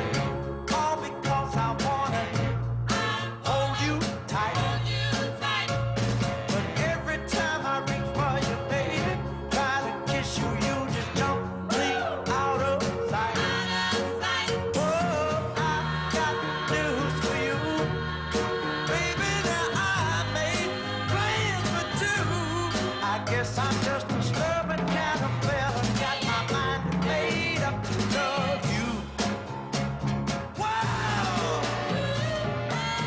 You're listening to Black Women's Leadership Council on WURD Radio, 96.1 FM, 900 AM, streaming live on WURDradio.com. And we're going to go to Joe from Germantown, Brother Joe from Germantown. Good afternoon. Good afternoon. Good afternoon, Brother Joe. Hi, Sister Paula. How you doing, my dear? Love you, Sister Paula, and I love all these ladies. I love you too. Miss Joanne. Yeah, we got a lot of love going on here. Oh, you know I know. It's nothing love, nothing black love here today. I just That's want to black say, love. you know, black love. Sister Paula mentioned a few minutes ago about the so-called white supremacy. And it's funny Sister Paula would say that because as I'm watching TV, listen to y'all ladies' wonderful show, you see the evidence of so-called white supremacy. You got a bunch of white boys and white women, Trump supporters, mind you, storming the White House Capitol. I mean, I've seen a white boy on the Capitol floor for baseball bat, like a baseball bat in his hand. Now, you know what I know. If these was black folks, these would have been shot, beat, whatever. I mean, these are the same type of white boys, as you remember, stormed the Capitol in Michigan back here during last year with guns and everything else. I mean, it's just amazing how they let these white people just get away with everything they want to get away with. I mean, it's insane and stuff, man. You talk about white race and white supremacy, white privilege, all wrapped up into one. And you know, it's just insanity in this country. This man, Trump, has created such a chaos in this country, and it's not that he's the only race, because all the ones that became before him, the Reagans and the Bush, they were just as racist as he was. But the difference is that these white folks, they feel a kindred spirit with him, so they kind of hid theirs a little bit when the Reagan and Bush and them. But in the Trump, they just come on out with it. It was so sad when you see black people out there with them red hats on. If them bigots out there calling people the N-word and gorillas and stuff like some of these rallies, and you a black man or woman, you sit up there for Trump hat on, so I support this man. You got like Brother Solomon said, yes, you have to be out of your damn mind. Excuse my language. I mean, it's insane and stuff about people. And lastly, I'll close with this. I'm glad you have District Attorney Krasno and every, because I love that, man. There's one white man I have a lot of respect for. I'm going to tell you why, because he's a good person. I actually supported him. When he ran for DA the first time, I went door to door. I canvassed for him. And, man, he did something that few politicians do, and this is no lie. A good friend of mine, who husband and wife that live up here in Germantown, they was campaigning for Mr. Krasner. He actually went to their house after the election and personally thanked them for help getting out the vote. And I'll say very few politicians do it. He came right in the hood in Germantown to their house personally and thanked them. And that's why I said we'll be a fool not to reelect this man for office. Is he perfect? No. Is he did all the things that I think he would? I would not so far. Not everything, but I think it's for the second term he can get many things done. And one of the things I keep stressing this point, ladies, that I think what Larry Krasner can do, besides holding the police accountable, continue to hold them accountable, which is first and foremost, I believe under Larry Krasner's tenure as DA, Momiya Jamal will walk out a free man. It would never happen under Lenny Abraham. It would never happen under Seth Williams. It would never happen under any of these other white DAs. But I think under Larry Krasner, he's a fair-minded person who believes in true justice. It will happen to him. If we just play out, don't get caught up in all these, because they're going to throw all these people at us. They're going to whether it be black candidates, white candidates, Latinos, that say he's an anti-victim of the crime. We can't go for that nonsense. We know where this man's heart is at, and when he runs for re-election next year, we should, as a black community, come out and support him if we want to get the reforms that we need to move our people forward. So DA Larry Krasner for 4 more years, because he's doing a job, and he will continue to do a good job. And that's why I appreciate Miss Joanne, you, Miss Emma, Miss Rita having them on every week, because the man is a good man. And Sister Paula, what can I say later about Sister Paula? Sister Paula has always been out there to bring y'all fighting against police discrimination and racism and brutality against our people. Paula been out there like a one-woman team sometimes almost and stuff. And that's why I love Sister Paula, because she truly loves our people, and she's out there. And I just want to thank y'all for letting me express myself. Thanks a lot. I love y'all ladies. Thank you, Joe. Thank you, Brother Joe. I want to just say, I just want to say this one thing, and then I'll turn it over to you. And I want to make a comment. And to you and Emma. You know, I have heard in the last 3 years a lot of criticism of Larry Krasner. And so Emma and I was determined, with the assistance of Marion Tasco, to have a really good conversation with him, to bring our concerns to him. And we had a really good conversation. And that resulted in him coming on to answer questions for our audience. Yes. And what, you know, in my years on this earth, I've learned that when people don't want you to be protected in a certain way and they want you to adopt their agenda, they have all kinds of criticisms of people who see your humanity and they want you not to see your own humanity. Mm-hmm. And so when Joe asked about how can there be people outside wearing MAGA hats and speaking for Donald Trump, because they've convinced themselves that their own humanity doesn't matter, and that they can adopt the dogma because they want to get along. We had Women Connected 4 years ago had a forum at the Belmont's Women's Mansion. Mm-hmm. And I think it was the biggest night for a debate that had been held amongst all of the candidates. We saw all of the candidates, every one of them came, and they were all lined up, and it was organized, and questions was asked from the audience of each of them. When we came together with Women Connected, there was no pre-agenda about who we were going to support. We walked in that room with an open mind, and we heard from each one of them. And, you know, and the person of color got up and said, you know, you should support me because I'm Black. Essentially, that's what was said. And, you know, we heard from the preferred candidate that came out of city government. We heard from all of them. And then we heard from Larry Krasner, who said, don't judge me what I tell you that I've done. Judge me on what I have done. Exactly. And when he talked about the humanity of the individuals that he represented before this very corrupting system, it touched everybody. It touched every Black woman in there. There was a mother. That's right. That had a husband, that had a boyfriend, that had sons, because he saw their humanity. Exactly. So I'm leading to something, and then I'll let this go. Every time that I hear someone say it's the district attorney's fault of what's happening in the street, I want them to tell me why they think that. That's right. And what's the basis of that? I had someone who I saw on Facebook who wrote that he thought that it was the district attorney's fault.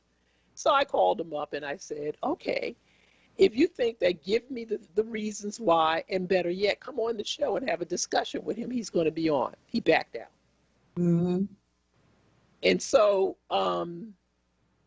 what I'm going to say to anybody who holds those beliefs, we'll be here next week. We want to hear from you, because see, here's what happens. It's really good to throw darts in at night. But what I'm saying is that we're looking for some real answers about the deaths in this city.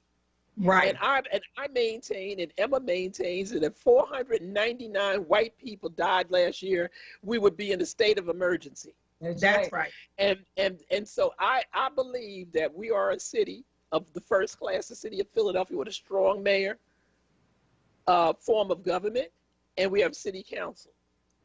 And I want to see each and every one of those 17 city council people address it to the mayor that we need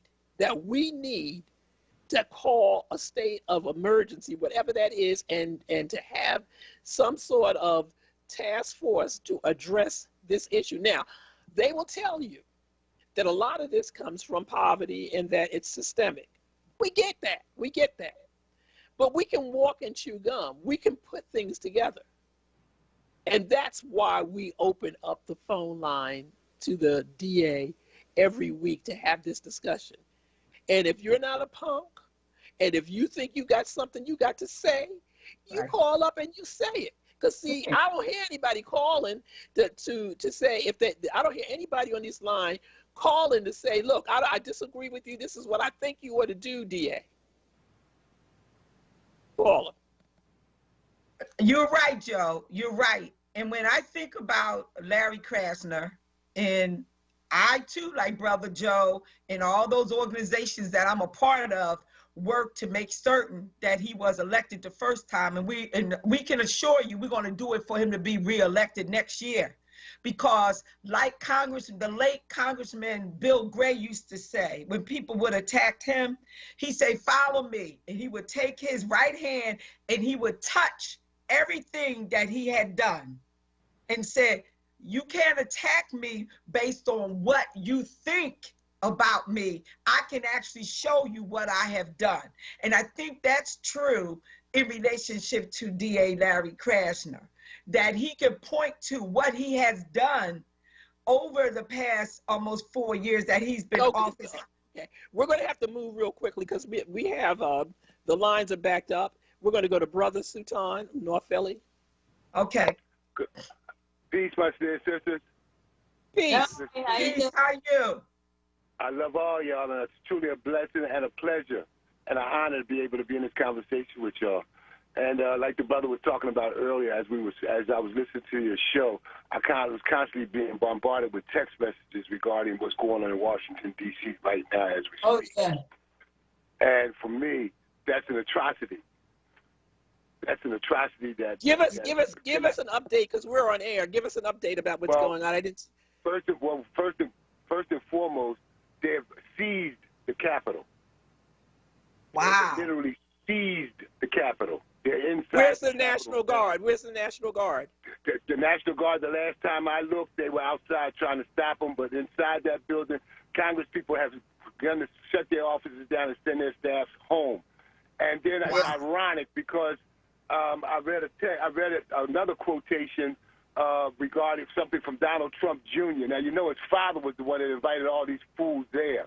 And you haven't heard anything from him, but Donald Trump Jr. had the nerve to tell his people that this should not be going on. This is not who we are. Let's not be like those others. Oh, yeah, that's who they are. After he encouraged them to show up. Yeah, exactly, that's right. Exactly. But like I said, this here is an atrocity that we cannot be overlooked because it speaks volumes to everything that we're talking about now in terms of racial equality. If it was us out there doing that, there would be dead bodies all over Washington, D.C. right now as we speak. Yes. But more importantly, bringing it back home to Philadelphia, and I'm so glad, Paula, that you talked about, prior to me talking about Philadelphia, that you spoke about D.C. statehood, because now we have a window. And believe it or not, God willing that we get this second Senate seat because it's still not locked down yet. You know what I mean? And these folks have the capacity to do all kinds of shenanigans and pranks and stuff that could move this in a whole other direction. And with what's going on out there in the streets in Washington, I don't foresee it not being a possibility that's real. Because you're talking about power shifts and power changes, and especially taking power away from people who have historically had this power in their hands and have used it to demise and diminish the value of black people throughout, and people of color all throughout, not just the United States, but all throughout the world. So for me, we're going to have to move. Thank you, brothers. We're going to have to move real quickly because we're up against another break and we have two people holding on. So thank you for your call. We're going to come back to Jacob and Reverend Joe after the break. You're listening to Black Women's Leadership Council on WURD Radio, 96.1 FM, 900 AM, streaming live on WURDradio.com. We'll be right back. Enterprise Exterminators, located 4943 Wayne Avenue, specializing in lantern flies, termites, bed bugs, fleas, mice, and roaches. Do-it-yourself kits are available. Call now, 215-849-7070. The WURD Radio Newsletter, keeping you informed, engaged, and connected. Sign up by visiting WURDradio.com. Scroll to the bottom of the page and type your email address under Connect with Us. You'll receive the latest information on WURD Radio, messages from our president and CEO, Sarah Lomax Reese, exclusive articles and multimedia content, and resources. Stay informed with the WURD Radio Newsletter. Lifting every voice till earth and heaven ring. This is WURD Radio, 96.1 FM and 900 AM WURD Philadelphia. Black Talk Media. You're listening to The Source with Black Women's Leadership Council on WURD Radio. Streaming live on WURDradio.com and the WURD Radio app. There's a fire starting in my heart, reaching a fever pitch and it's bringing me out the dark. Finally, I can see you crystal clear. Go ahead and sell me out and I'll lay your ship bare. See, I'll leave with every piece of you. Don't underestimate the things that I do. You're listening to Black Women's Leadership Council on WURD Radio, 96.1 FM, 900 AM, streaming live on WURDradio.com. And we're going to go directly to, I think it's Jacob in Albany.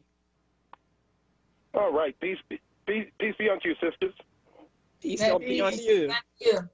All right. Is that Sister Paula Peoples there? Yes, it is. Okay. How you doing, my sister? Long time no see.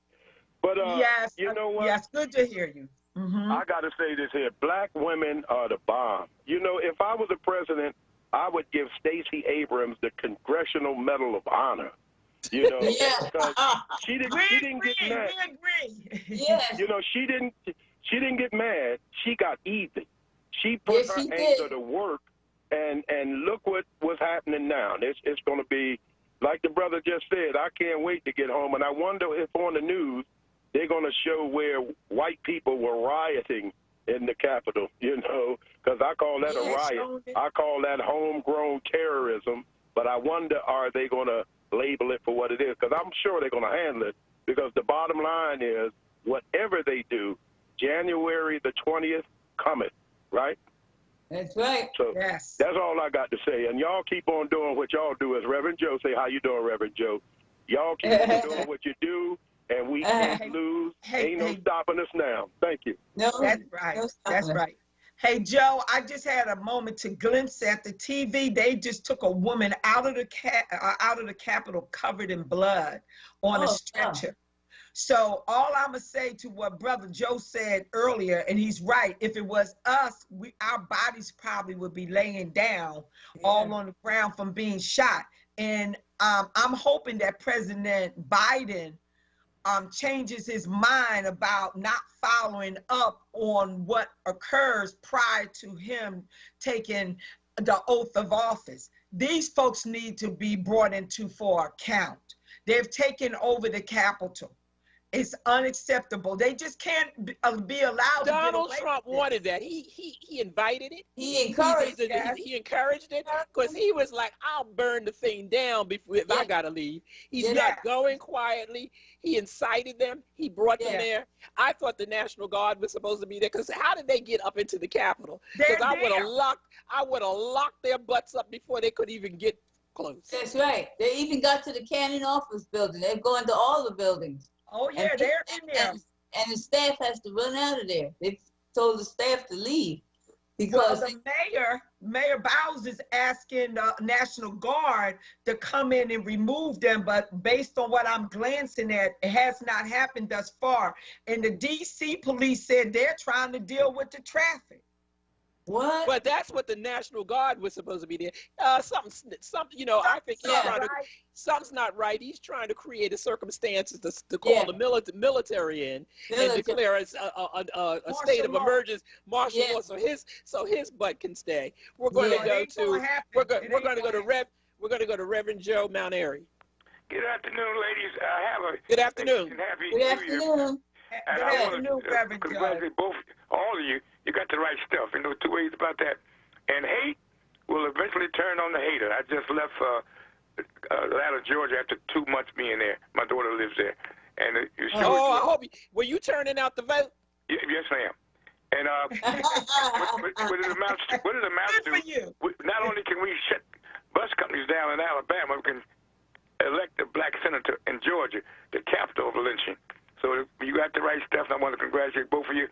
And keep doing what you're doing. As a young man, this thing what I said. But these are serious times we live in. But I tell you one thing, they ain't going to kill none of them like they would kill us. They're not going to shoot them down like they would. No. See, no. You're not going to shoot them down. No. So keep doing what you're doing. And remember, when you can't, God can. And when you won't, God will. Bye-bye. That's right. But you know, Joe, we need to examine. Let me let Emma say a few words. Emma, what was your, and then I'll come back to you. Emma? Oh, okay. I was just going to say this is the craziest thing I've ever seen. And they are so wild there in Washington that they closed up a whole lot of buildings. And now the people are scared and having to sneak out of the building to go home because these people have taken over the streets. But I'm with you, Joanne. I don't understand, where are the Capitol Police, but where are the the other people that they invited to come in and protect us? It's not enough of them. It seems like there's only a few. Okay, we're going to go directly to, we're going to go to the, going on to the TV on air.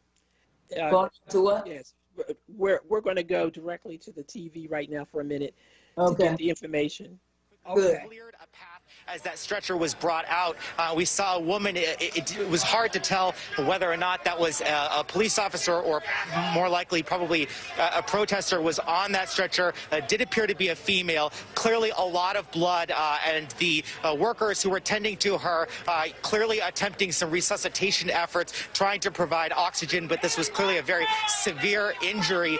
And then as that scene played out here, you saw the protesters witnessing that and then getting very upset about what they perceived as violence by the police towards the protesters. And so that has just fueled a lot more chaos here, even as we have very little information about the status of that person or who exactly that might have been. Josh, are you seeing much law enforcement presence from your vantage point right now? So, Chuck, we are seeing some law enforcement at the doors of the Capitol and sort of trying to create that barrier between the protesters and the actual building of the U.S. Capitol. We are not seeing much of a law enforcement presence among the hundreds, if not thousands, of people who are gathered here. There seems to be no real effort to try to disperse those crowds or to try to prevent people from getting closer to the building. All of the law enforcement resources that are here right now seem to be concentrated within the building or on trying to prevent more people from actually breaching the U.S. Capitol. And speaking of breaching the U.S. Capitol, we apparently have a still photo of a protester on the speaker's rostrum, the speaker's podium. There it is. There it is, in the House chamber, which is remarkable. Let's not keep it up long, though. Let's not glorify this. But let's be honest. We also have video that we've seen from Frank Thorpe, our Senate producer, that they are inside the Senate chamber as well. There you go. Just to think about this, they have gotten to the second floor of the Capitol. That's right next to Mike Pence's office. All the senators, we are told, are safe and are in secure locations. There are underground ways to exit the Capitol building itself. On 9/11, they went over to the Library of Congress. There are lots of buildings in the area that are all interconnected. You've covered the Senate. You covered the Senate a long time here. I have too. I'm sorry. I cannot believe how unprepared the Capitol Police were for today, that this has been this easy to happen. I don't mean to. They're just roaming around. They were not to be. That's why I'm pretty stunned. That first breach, if you will, of the Senate steps was the critical moment, because from there, they were on balconies, they were on the same level as the Senate chamber and the House chamber, for that matter, from that East Front. Once they got in such large numbers up on the East Front, and Claire McCaskill was speaking earlier about how protesters were at the foot of those steps, but they have pretty much been kept. I've never seen them on the steps themselves. There was always a way for the senators to leave, get into their cars, and safely exit from the Capitol grounds. Once that was breached, there's almost no way to stop them from breaking windows, and clearly that's how they got to the Senate floor, from there into the chamber. And they're talking about, about historic glass, about the statuary, about all of the other aspects of our history that are embodied in that building. And from having worked there, it's a place I love and respect, and it is horrifying to see this. No, where's the cavalry? Ted Cruz and Jim Jordan have now tweeted. Ted Cruz and Jim Jordan both who are objecting to the results. Jim Jordan writing a 41-page memo about why they were objecting. Ted Cruz tweets this: those storming the Capitol need to stop now. The Constitution protects peaceful protest, but violence from left or right is always wrong. And those engaged in violence are hurting the cause they say they support. Jim Jordan says stop the violence, support Capitol Police. I mean, this is just in the same vein as Donald Trump. It's a little late for this sort of tweeting. Correct. After we're seeing this. I've been talking to Congressman Jim Himes on my messages, texting with him, and he says members have been moved to another room. He said it was chaos, that there were guns drawn, the doors were barricaded. He says the chaplain is praying. There's a new chaplain, and he is praying right now. He says they are safe. Wild stuff.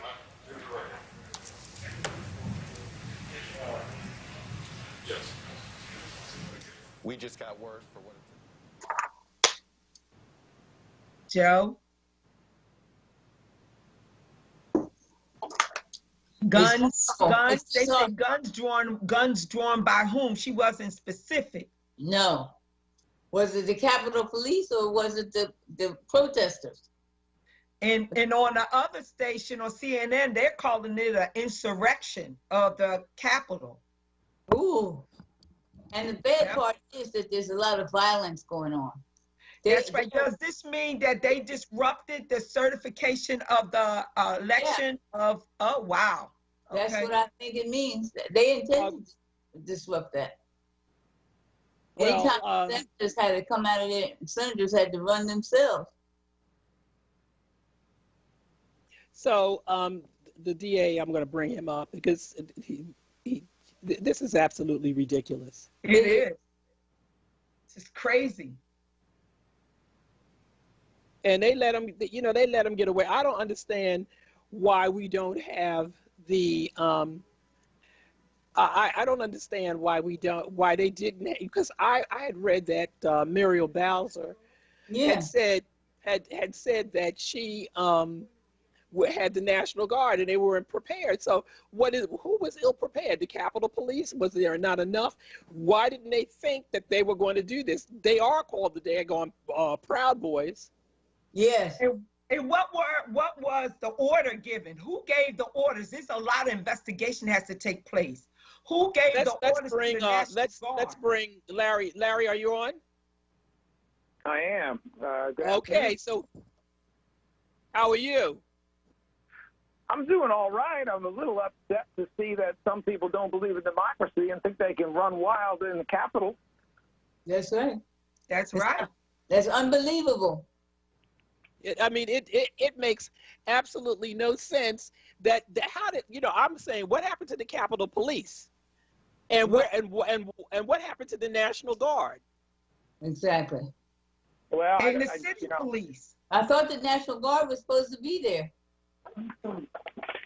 I don't know how to answer that specifically, but I will say this kind of situation is part of what you get concerned about when you see that there are certain kinds of political extremists who seem to have a more favorable relationship with law enforcement. I mean, part of the reason everybody was carrying on in Philly when you had a bunch of white guys with crew cuts and baseball bats showing up in Fishtown and high-fiving certain police officers is because it emboldens illegal behavior for one group. It elevates one viewpoint, even if it's an extremist viewpoint, over others. And the reality is that white supremacist groups in the United States over the last several years have become our most significant terror threat.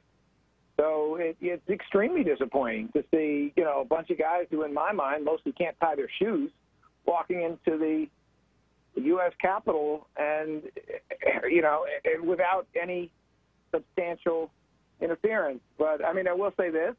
The lesson is getting learned now. If it wasn't learned early enough, it's getting learned now. That these are not people to mess around with, that we have to be really serious about our own safety and security and the safety of our democracy. It has not escaped my notice that just yesterday, Republican-led Did we lose you, Larry?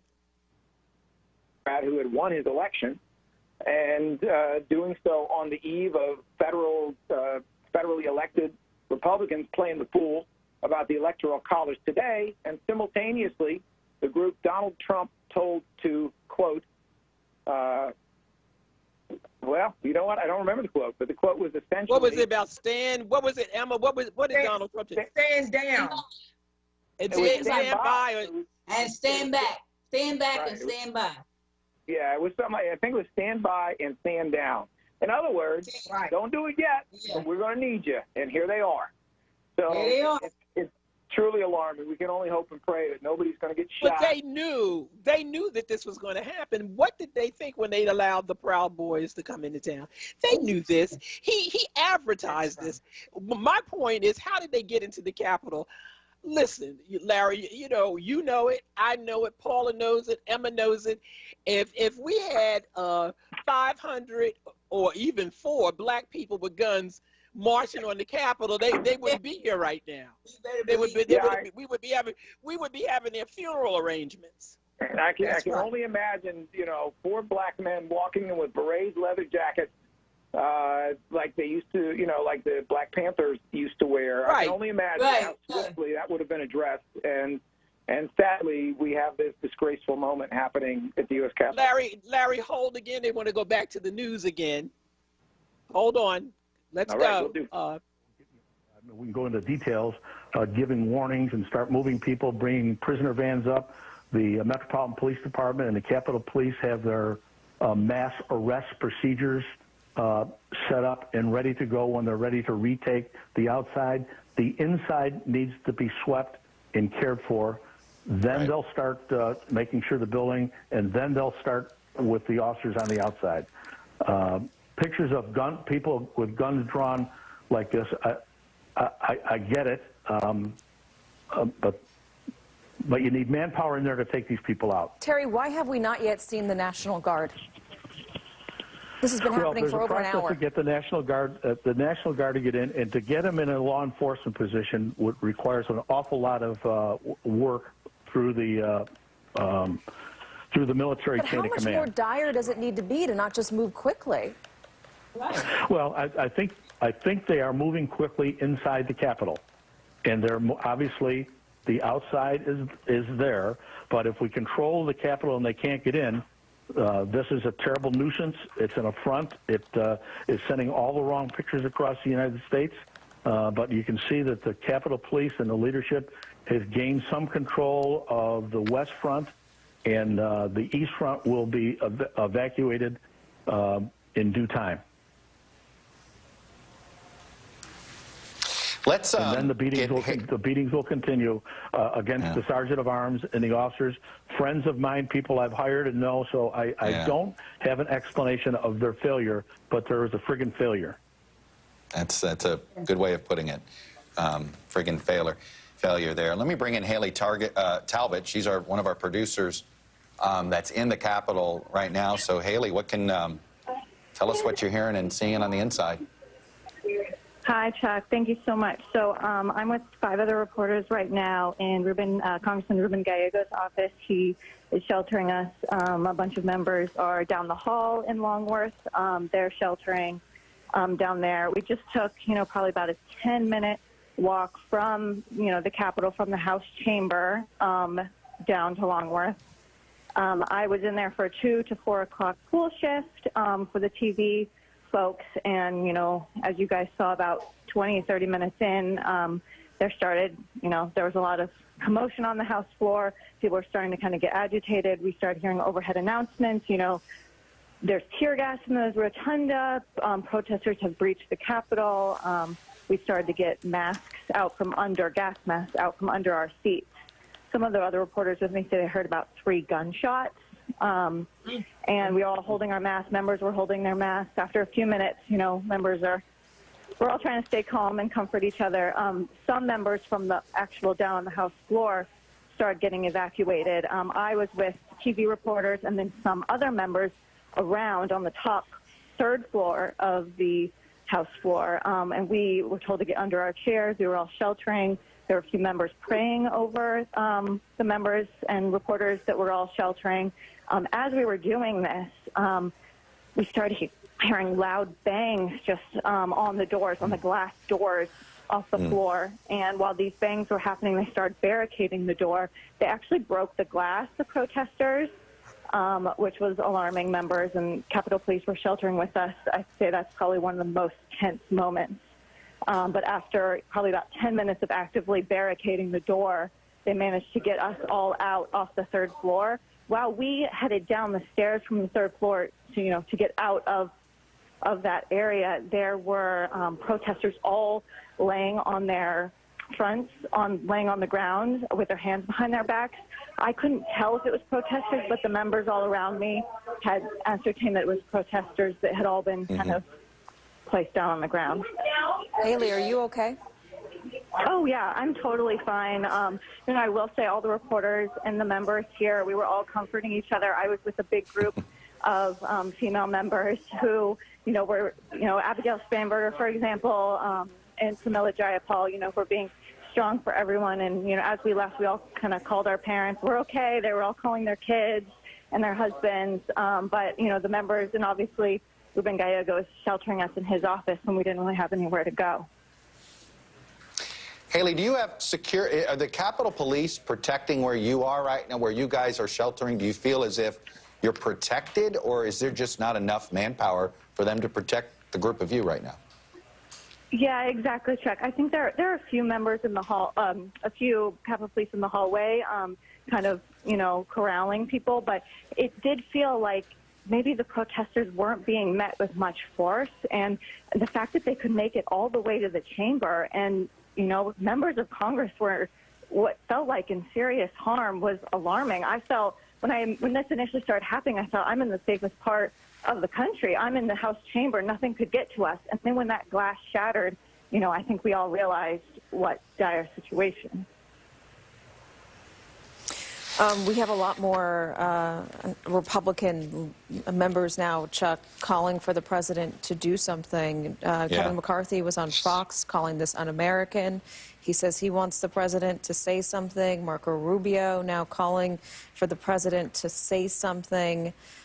They're pleading with him on Twitter. I mean, and isn't that just the picture of the past 4 years?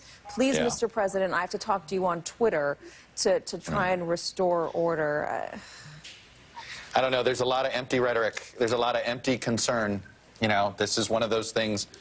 I think a lot of people are having their "I told you so" moment, unfortunately, right now. Do they go back, Chuck, and continue with these objections? When order is restored, do they get back on the floor and say, "I object"? It's a great question. It is a great question.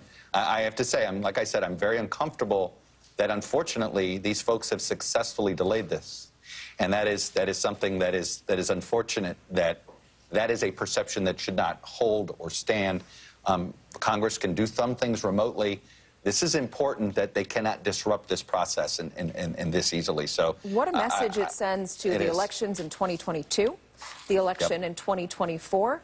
Yeah, I mean, if you're thinking about, this is politics, and it's obviously not of the most immediate concern right now, but if you are thinking about running in those two elections, how do you look back on this? What role did you play? What do you say to your voters to say, hey, trust me with your safety and your security? Trust me, I have good judgment and good values. There's a lot of entities and individuals who are responsible for today. Obviously, President Trump being the lead person, but there's a lot of entities that helped apologize for this rhetoric, around the edges of this rhetoric. And some of these entities... Or just ignore it. They just didn't see the tweet. Organizations... They didn't hear it. Are now upset about what we're seeing today. Let me bring in Reverend Al Sharpton. He's with us right now. And Reverend Sharpton, it's interesting. History was made, last night and early this morning. When you look at it, and that's what I thought we were going to be at least having some conversation about today. And yet, we saw democracy work last night, and now we're getting an attack on our democracy in real time. It is an unbelievable sight. I've never seen anything like this. And the thing that is so disturbing is that for people to be able to get into the chambers of the House, you see this in movies in what we call banana republics. This is the United States. Imagine how we look around the world. Imagine the terror of those that are serving our country as senators and congresspeople. And I go often before the pandemic to the Capitol. You can't get past the security box or house outside without security and all, and they all know you. And how they were able to do this, there had to be some sympathizers in the Capitol Police or something that was done. The tone set by the organizers, I probably organized more marches on Washington than anyone alive. And you do meticulous organizing. We had over 200,000 people last August. Not one arrest, not one incident. The people organizing this need to be investigated. People in the Capitol Police ought to be investigated. This is beyond Democrat or Republican or pro-Trump or anti-Trump. We now look like a nation out of control when the capital of your nation can be overtaken. How do you deal with that? How do you justify that? Reverend Sharpton, there's a lot of people, and it's frankly mostly Democrats, but a handful of Republicans and those that I would describe as sort of right-of-center ideological thinkers who say President Trump needs to be impeached immediately. That he cannot, because with impeachment and ouster from office becomes a ban, also comes with it a ban on federal office, meaning you are no longer fit to be a public servant. Hard stop. Does that end to happen? It should happen, absolutely, unequivocally. You don't know what he's going to do in the next few days that he has. He spoke at the rally earlier today. If any of us had spoken a rally that ended up with this, we would already be in custody, and rightfully so.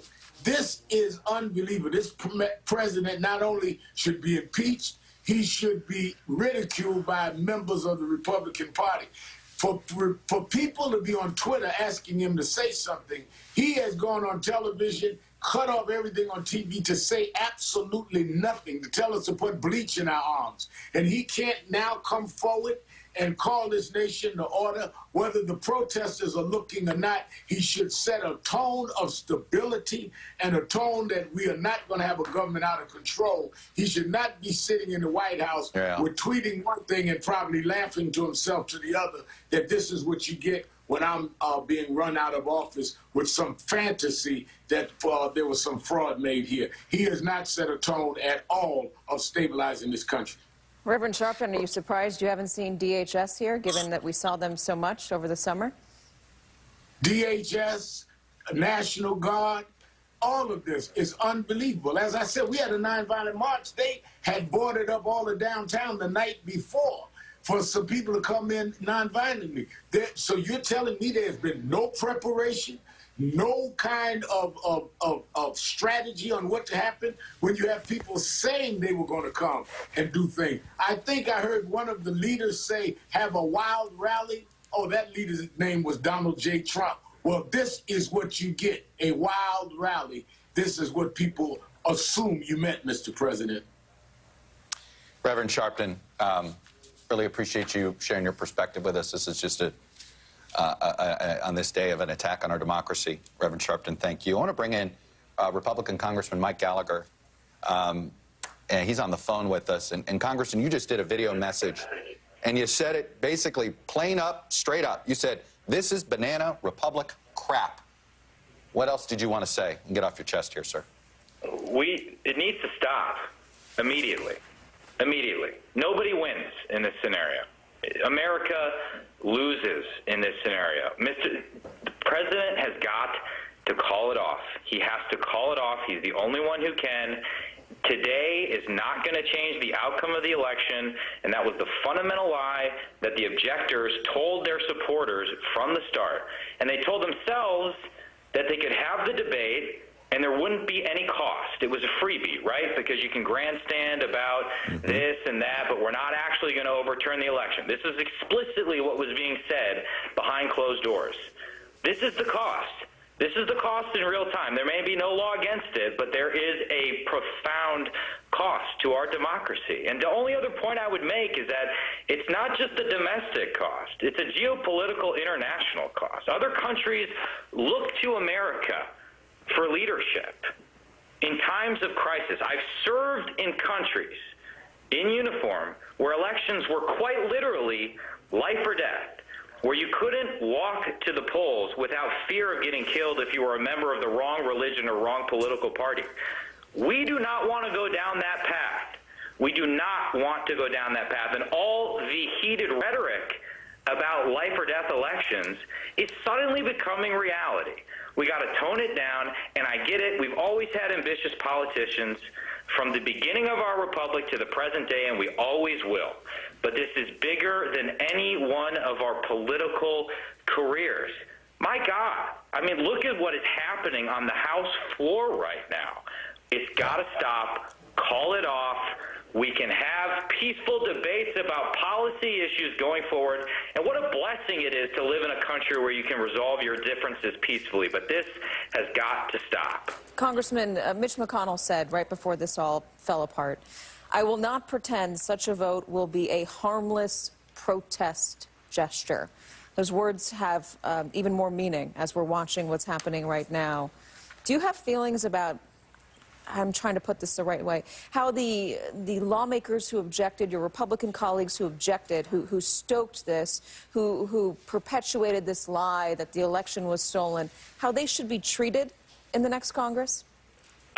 Well, listen, I've obviously disagreed with them on constitutional grounds. I've written to that effect, and their response to me has been, well, I get it, it's a bad precedent, but we have to do it because we got to pretend that we're fighting. You know, but think how cynical that is. I mean, think how cynical it is to tell thousands of people in D.C., perhaps millions across the country are praying right now that today we will change the outcome of the election. And they know that's not possible, but they're giving them that false hope. I think it is a profoundly dangerous miscalculation. But I'm not like sitting here thinking, oh my gosh, you know, I'm going to punish everybody that went along with it. I don't, that's not the way we operate, right? We're not enemies. We may at times be political opponents. We can have disagreements.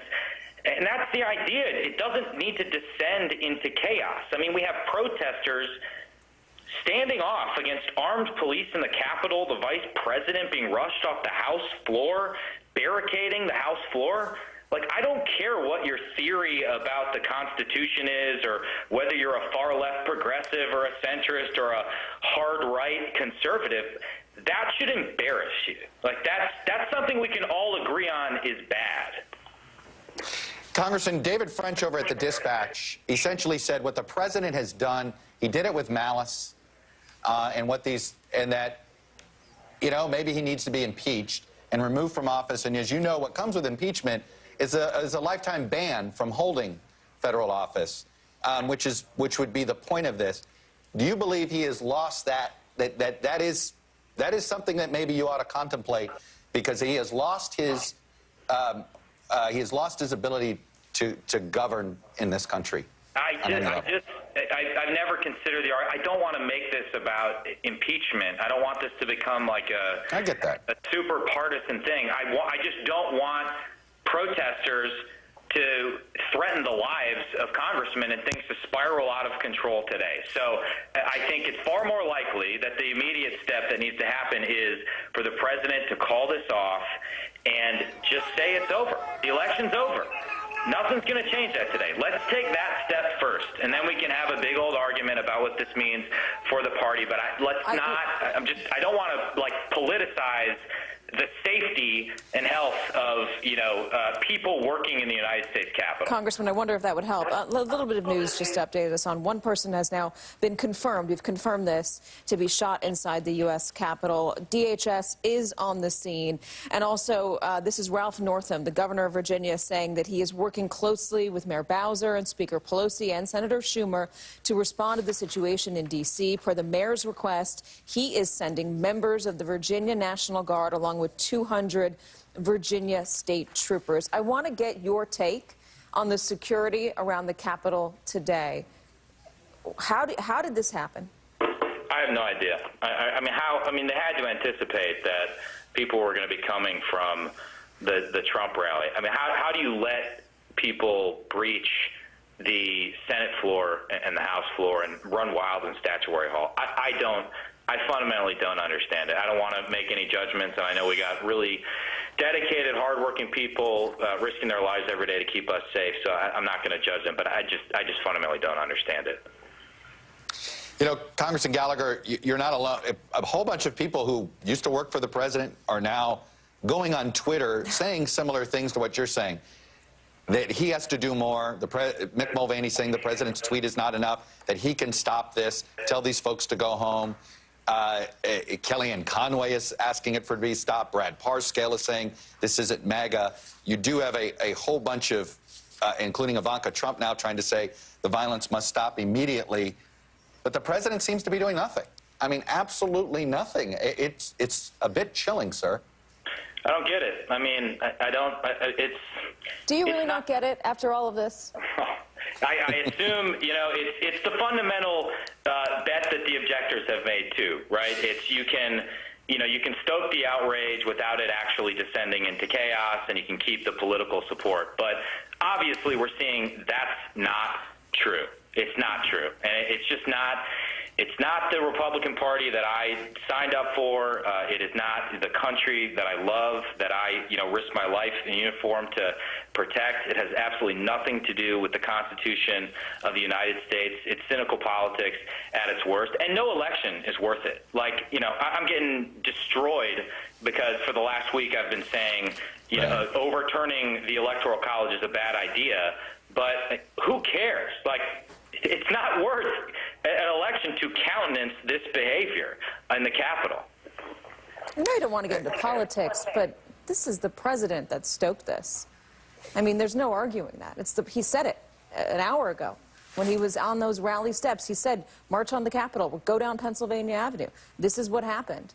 He's barely said a word on Twitter. It's tepid at best. He hasn't come on camera and said anything, and it's questionable whether or not he would be effective. I mean, this is inherently political. Yeah, it's a dangerous political game, and that's why he's also the only one who can call it off, and so he needs to call it off immediately. That's the only way I think this gets resolved. Well, Congressman Mike Gallagher, I'm glad you're safe, Republican from Wisconsin. I hope if your family is wondering if you're safe in Wisconsin, they know that that's the case as well. Thanks for coming on and sharing your perspective with us, sir. Thank you very much. God bless. You got it. We're going to check in with Garrett. We are going to hear from the next president of the United States, President-elect Joe Biden, at some point in a few minutes. We do expect it, and we are told he will address the current situation we're in. Let's check in with Garrett Hake right now in the Capitol. Garrett, what do you know? Chuck, I'm in the Russell Building still, where we are under quite literal lockdown. I was down in the basement when the doors that connect the basement here to the Capitol through those tunnels were chained shut by Capitol Police using, thick metal chains to essentially lock everyone in this building in and make sure none of the rest of this spills over into the Capitol complex. From the balconies here, we can still see much the similar image to what you're showing on the other half of the screen here. Thousands of people still surrounding the outside of the building. I just saw a tweet a few moments ago from the press secretary saying that at the president's discretion, the D.C. National Guard will now be mobilized here. I'm sure that'll be comforting to folks here who've been waiting for quite some time. And as I look ahead just a little bit to some of the political implications of this, that's one of them. This is about to become argument number one for D.C. statehood, where if D.C. were a state like any other, the governor could have simply ordered the Guard here without having to go through the bureaucratic process of running it up the chain of command to DOD and the president. So file that one away for later. File away for slightly sooner. How are we going to have a presidential inauguration in this facility in 2 weeks? I mean, the idea, Capitol Police do a great job, but this was a failure today. And I don't know how you pull this all together in the next 2 weeks to say, okay, now we're safe up here. Yeah, and if they do, how much of a police state does it ultimately look like? Garrett, stick around for us. Let's bring in Democratic Congresswoman Tammy Duckworth of Illinois. Congresswoman, thank you. Senator, I'm sorry. I'm reading the prompter even though I know you're a senator. I apologize. Senator Duckworth, first of all, where are you? Are you okay? I am in a secure location in the Capitol. Thank you very much. I am safe. The Capitol Police have done a great job in protecting us. And describe what you experienced today. Well, I was headed to the tunnels to go give my floor speech against the, rejection of the votes for Arizona. And when the Capitol Police turned me and said, you need to go and barricade yourself in a secure location at this point in time, and they shut everything down. And so now I am just watching the proceedings just like everyone else and waiting to hear when we will start back up again, because we will start back up again. We will continue to enact our democratic process, and I will not yield to these protesters who are attempting a coup. What happens when you start back up again? We get back up and we will go ahead and hear the arguments on either side for rejecting or accepting the votes from Arizona, and then we will cast our vote on that case, and then we will hear if there are any other folks who are rejecting votes from the subsequent states. So we'll be doing them in alphabetical order. Do you expect after all of this the objections to continue? Well, I would hope not. I would hope that we would not have had the objections in the first place. You will have to ask, Senator Hawley and some of his colleagues and President Trump whether they want to push this process forward. But I will not be scared away from carrying out my duties as have been laid out for me in our Constitution. Senator Duckworth, look, you've served in combat. You know a lot about security procedures and security perimeters and things like this. How did this happen? I mean, this Capitol complex, this felt like it happened way too easily. Yeah, I don't want to look at the postmortem of what happened while we're still in the middle of the incident. I will tell you that the Capitol Police very safely and securely secured me, and I'm a wheelchair user, so it's a little bit harder to get me around as well. But they made sure that I was safe right away. And I know that they are doing everything that they can. And I'm glad to hear that the D.C. National Guard is now being allowed to come and to the assistance of both the D.C. Police and the Capitol Police. Well, Senator Tammy Duckworth, really appreciate you checking in with us, and I'm glad you're safe, and please continue to be safe. And I'm glad to hear that this will not be deterred, because the most disappointing aspect about this is the fact that they successfully delayed this. They have, but they're not going to end it. This is still going to end with Joe Biden being elected the President of the United States, which is the will of the American people. And then we need to get to work. We need to get to work and help working families who are struggling right now. We need to fight this COVID pandemic, and we need to get our nation back on track again. And a bunch of protesters out there who are following a wannabe tin pot dictator with a fragile ego who wants to steal the election, they're not going to win, and democracy will. Senator Tammy Duckworth, Democrat from Illinois, thank you for joining us. Let me bring in our investigative reporter, Tom Winter. Tom, I think you've got a little more updates for us. What can you tell us? Yeah, a spokesperson, Chuck, for the Washington, D.C. EMS says that the shooting victim, Pete just talked to you about, I think a little while ago, about a person who had been shot. That person is in critical condition, is en route to the hospital. They were taken by EMS at approximately 3 p.m. Eastern time today. In addition to that, 5 other people have been taken by ambulance from the Capitol area, 2 area hospitals. One of those people is a law enforcement officer. The spokesperson was not sure which particular agency that person worked for. May have been exposed to some tear gas or pepper spray, and also had elevated blood pressure. A number of other officers have been treated at the scene for exposure to pepper spray. Now, it's not clear. Sometimes, when officers fire pepper spray, they can also get it back into their face, or it could have been fired from some of the protesters that have stormed the Capitol here. All told, at least 15 calls for injuries from the Capitol, but all these numbers are expected to increase per the spokesperson. So at this time, obviously, this has gone from being a protest to what appears to be an occupation of the U.S. Capitol, to also an incident that has turned certainly violent, Chuck. Tom, do you have an idea of how many law enforcement agencies are now involved in trying to clear the Capitol. And is it clear who's lead right now? I mean, I can already think we have Capitol Police, Secret Service. We've seen Metro PD. We know the National Guard's been activated. But who's in charge, and do they, do you get a sense of they have a plan to clear the Capitol and clear the Capitol steps? So the easy question first is that this is the U.S. Capitol Police's jurisdiction at this point, so they're in charge. They can obviously call in reinforcements, and there's every indication that that is occurring, as you said. As far as what needs to happen from here, whether it's using Metro Police, obviously it's not just the Capitol. You've got an awful lot of people that are there that are obviously looking to cause damage, create violence, and make a statement today. I would imagine they would be concerned about other areas of the city. I would imagine they'd be concerned about their transit system, so you can't leave those abandoned.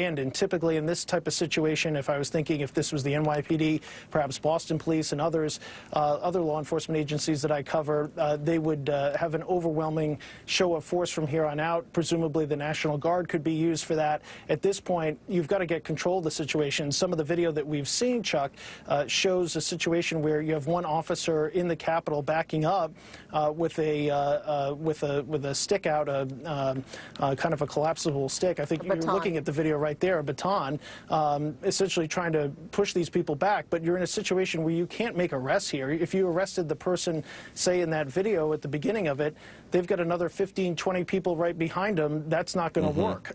So right now, they need an overwhelming amount of people to get into the Capitol, to make arrests if need be, and then at that point start to clear the Capitol steps, because this is a situation where they have absolutely no control at this point. We saw images before, you were just showing them, and I think while Katie was speaking as well, where you have officers with guns out, and those are the Glock service weapons that they have, drawn on people in the Capitol. That is not a situation where you're calmly going to clear a facility and start to make arrests. So this is far from over, and they need a lot more people before they can get a handle on it. You know, Chuck, we've been talking about how this is being perceived overseas. Let me just read you a tweet from Jens Stoltenberg, the NATO Secretary General. Shocking scenes in Washington, D.C. The outcome of this democratic election must be respected. That's the NATO Security General talking about an American election. Maggie Haberman is also reporting, and she's, she knows Trump better than anybody, of the New York Times, that his aides around him are trying desperately to get him to do something, to issue a stronger statement, to do something, and he's not doing it. That he's still furious at Mike Pence for not overturning the election, even though Mike Pence doesn't have the authority to do so. So, I mean, we wonder where the president is. We wonder why lawmakers are taking to Twitter to try and get him to do something, and nobody, it seems. His daughter is saying something, and he's not doing anything. You have to, we've always hesitated talking about sort of mental fitness, but I'm sorry. I don't know any other. I don't know what the explanation is, but this is responsibility. I mean, he's the head of the country. It's not all about him. It's not. It's about everybody else. It's literally the job is about everyone else. and like I said, sadly, this is something that everybody feared. A lot of people feared, and people that would bring up that fear. Oh, you guys are just overwrought. Yeah. Let me bring in the former chief of Let me bring in the former chief of police of Seattle. Carmen Best joins us on the phone. Carmen, look, we've gone through this. You just heard from Tom Winter. You're trying to get control of this massive building. What do you do? Well, as has already been done, the Capitol Police are going to have to call in as many resources as possible, mutual aid to assist them in both cleaning the facility and taking care of the people inside. The National Guard, it sounds like, has been called. They need to be there as well to be force multipliers, if you will. And as I've heard earlier, not only is it the building, the facility, but also other areas of the city are likely to also endure some sort of protest action as well. So there are a lot of fronts that have to be looked at and taken care of. As you know, in Seattle, we dealt with protests nightly, and they were just as violent and virulent as what we're seeing today. And it really takes a massive show of both resources and also the use of less lethal munitions. And I know there's a lot of discussion about, how you work through these situations. But in this particular situation, when what we're witnessing is a coup in our capital, all resources and all available technology needs to be used to remove these folks from the facility. Chuck, a moment ago we just showed on the screen, it was a man sitting at a desk, one of the people who have stormed the Capitol right here. That's Nancy Pelosi's desk. That's one of Donald Trump's people sitting at Nancy Pelosi's desk. I was just talking to somebody close to Nancy Pelosi. She says she is safe. And I believe at the left, on the left-hand side of this picture, there's a picture of John Lewis in Nancy Pelosi's office. Chief Best, how do you get back from where we are right now? How do you restore order in a city or in a space when it has gotten so out of control? It is out of control and reprehensible. What we're witnessing here, but you know the police and others, they're going to have to come together. They're going to have a show of force. I know that they are working very hard to make sure, first and foremost, life safety, meaning that all of the occupants, the electeds that are inside are safe or are being evacuated to safe locations. That's got to be priority one. And then removing the protesters from the facility. The last thing we need is for them to sink in. I'm the chief who dealt with Capitol Hill organized protests, and you don't want those people taking ground and staying there. And so they need to come together and remove them from the facility and not let them take the ground at all. Let me just amend that. That was needs to happen. Nancy Pelosi's assistant's desk. I want to be very clear. Still, her office. How quickly can this get done? I mean, once it's gotten to this point, we've been talking about it now for hours. It is still surprising to me that there isn't a larger show of force on the scene. This, after all, is not some rural part of America. This is Washington, D.C. Yes. Yeah, you know, we don't see as many outside, and I don't have all the specifics of the lay of the building and all the facilities, to be honest with you. But I would imagine that they are first making sure that they're taking care of the personnel inside, getting them to safe locations, making sure that they're doing a count of who's there, because they don't want a hostage situation to be ensue. So you really need to take care of the people inside first, and then they can deal with, when I say the people, I mean the electeds, and then they can deal with the protesters that are there, damaging property, sitting at desks and doing all the other things that the reprehensible acts that we're looking at. So. But I think the first thing is making sure that the electeds are safe and that they can account for all of them. Yeah. Carmen Betts, the former Seattle police chief, really appreciate you coming on and sharing your experiences and expertise with us. Thank you very much. I want to bring in Pete Williams, but Pete, before I do that, I want to just read a quick joint statement from the top two Democrats in Congress, Chuck Schumer and Senator Chuck Schumer and Speaker Nancy Pelosi. It's a simple statement, and it's directed at the president. We are calling on President Trump to demand that all protesters leave the U.S. Capitol and Capitol grounds immediately. That's the extent of the statement. Pete Williams, you've got some new information. What do you got? Well, we had earlier heard that there were suspicious packages found before the people stormed the building. That was the sort of focus of concern. Now we're told that at least one improvised explosive device has been found on the grounds of the U.S. Capitol. I don't know where. I don't know what the nature of the device is. Obviously, it's in the hands of law enforcement, so it's not a hazard at this point. They're looking at whether there was a second device found as well. We don't know where. I know that earlier the report of a suspicious package one was at the Library of Congress, which of course is right across the street, right across the street from the Capitol building, and the other was near a House office building. So this is not inside the U.S. Capitol, or we believe inside a building, but outside a building. Don't know if it was in a backpack or where. So that's what police are looking into right now. Obviously, more law enforcement responding. And Chuck, talking to some Secret Service people a moment ago, they're obviously looking at all of this and rethinking very seriously what the security precautions are going to have to be for the inaugural. Now, it's clearly been way scaled back because of the pandemic concerns. There'll be no parade, but there'll still be a ceremony on the side of the Capitol that I think you're, well, one of the sides of the Capitol that you're looking at. And Chuck, I'm going to go and send it back to you and take a call. Well, fair enough. I would rather you go get us more information. And speaking of more information, let me go to Garrett Hake, who's, of course, on Capitol Hill. Chuck, we're watching, the same video feed of you are here outside the Capitol. I was just out on the balcony watching, and what I'm seeing is starting to look familiar at large-scale protests that I've covered in the past, as we're getting this sort of massive law enforcement footprint that Tom Winter was talking about. We know Virginia is now sending in some of their National Guard and state troopers.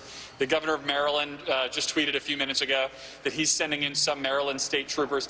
And you can see, the full force of the D.C. Metropolitan Police, of which every officer, I was told this morning, has been called up for duty today, are arriving here.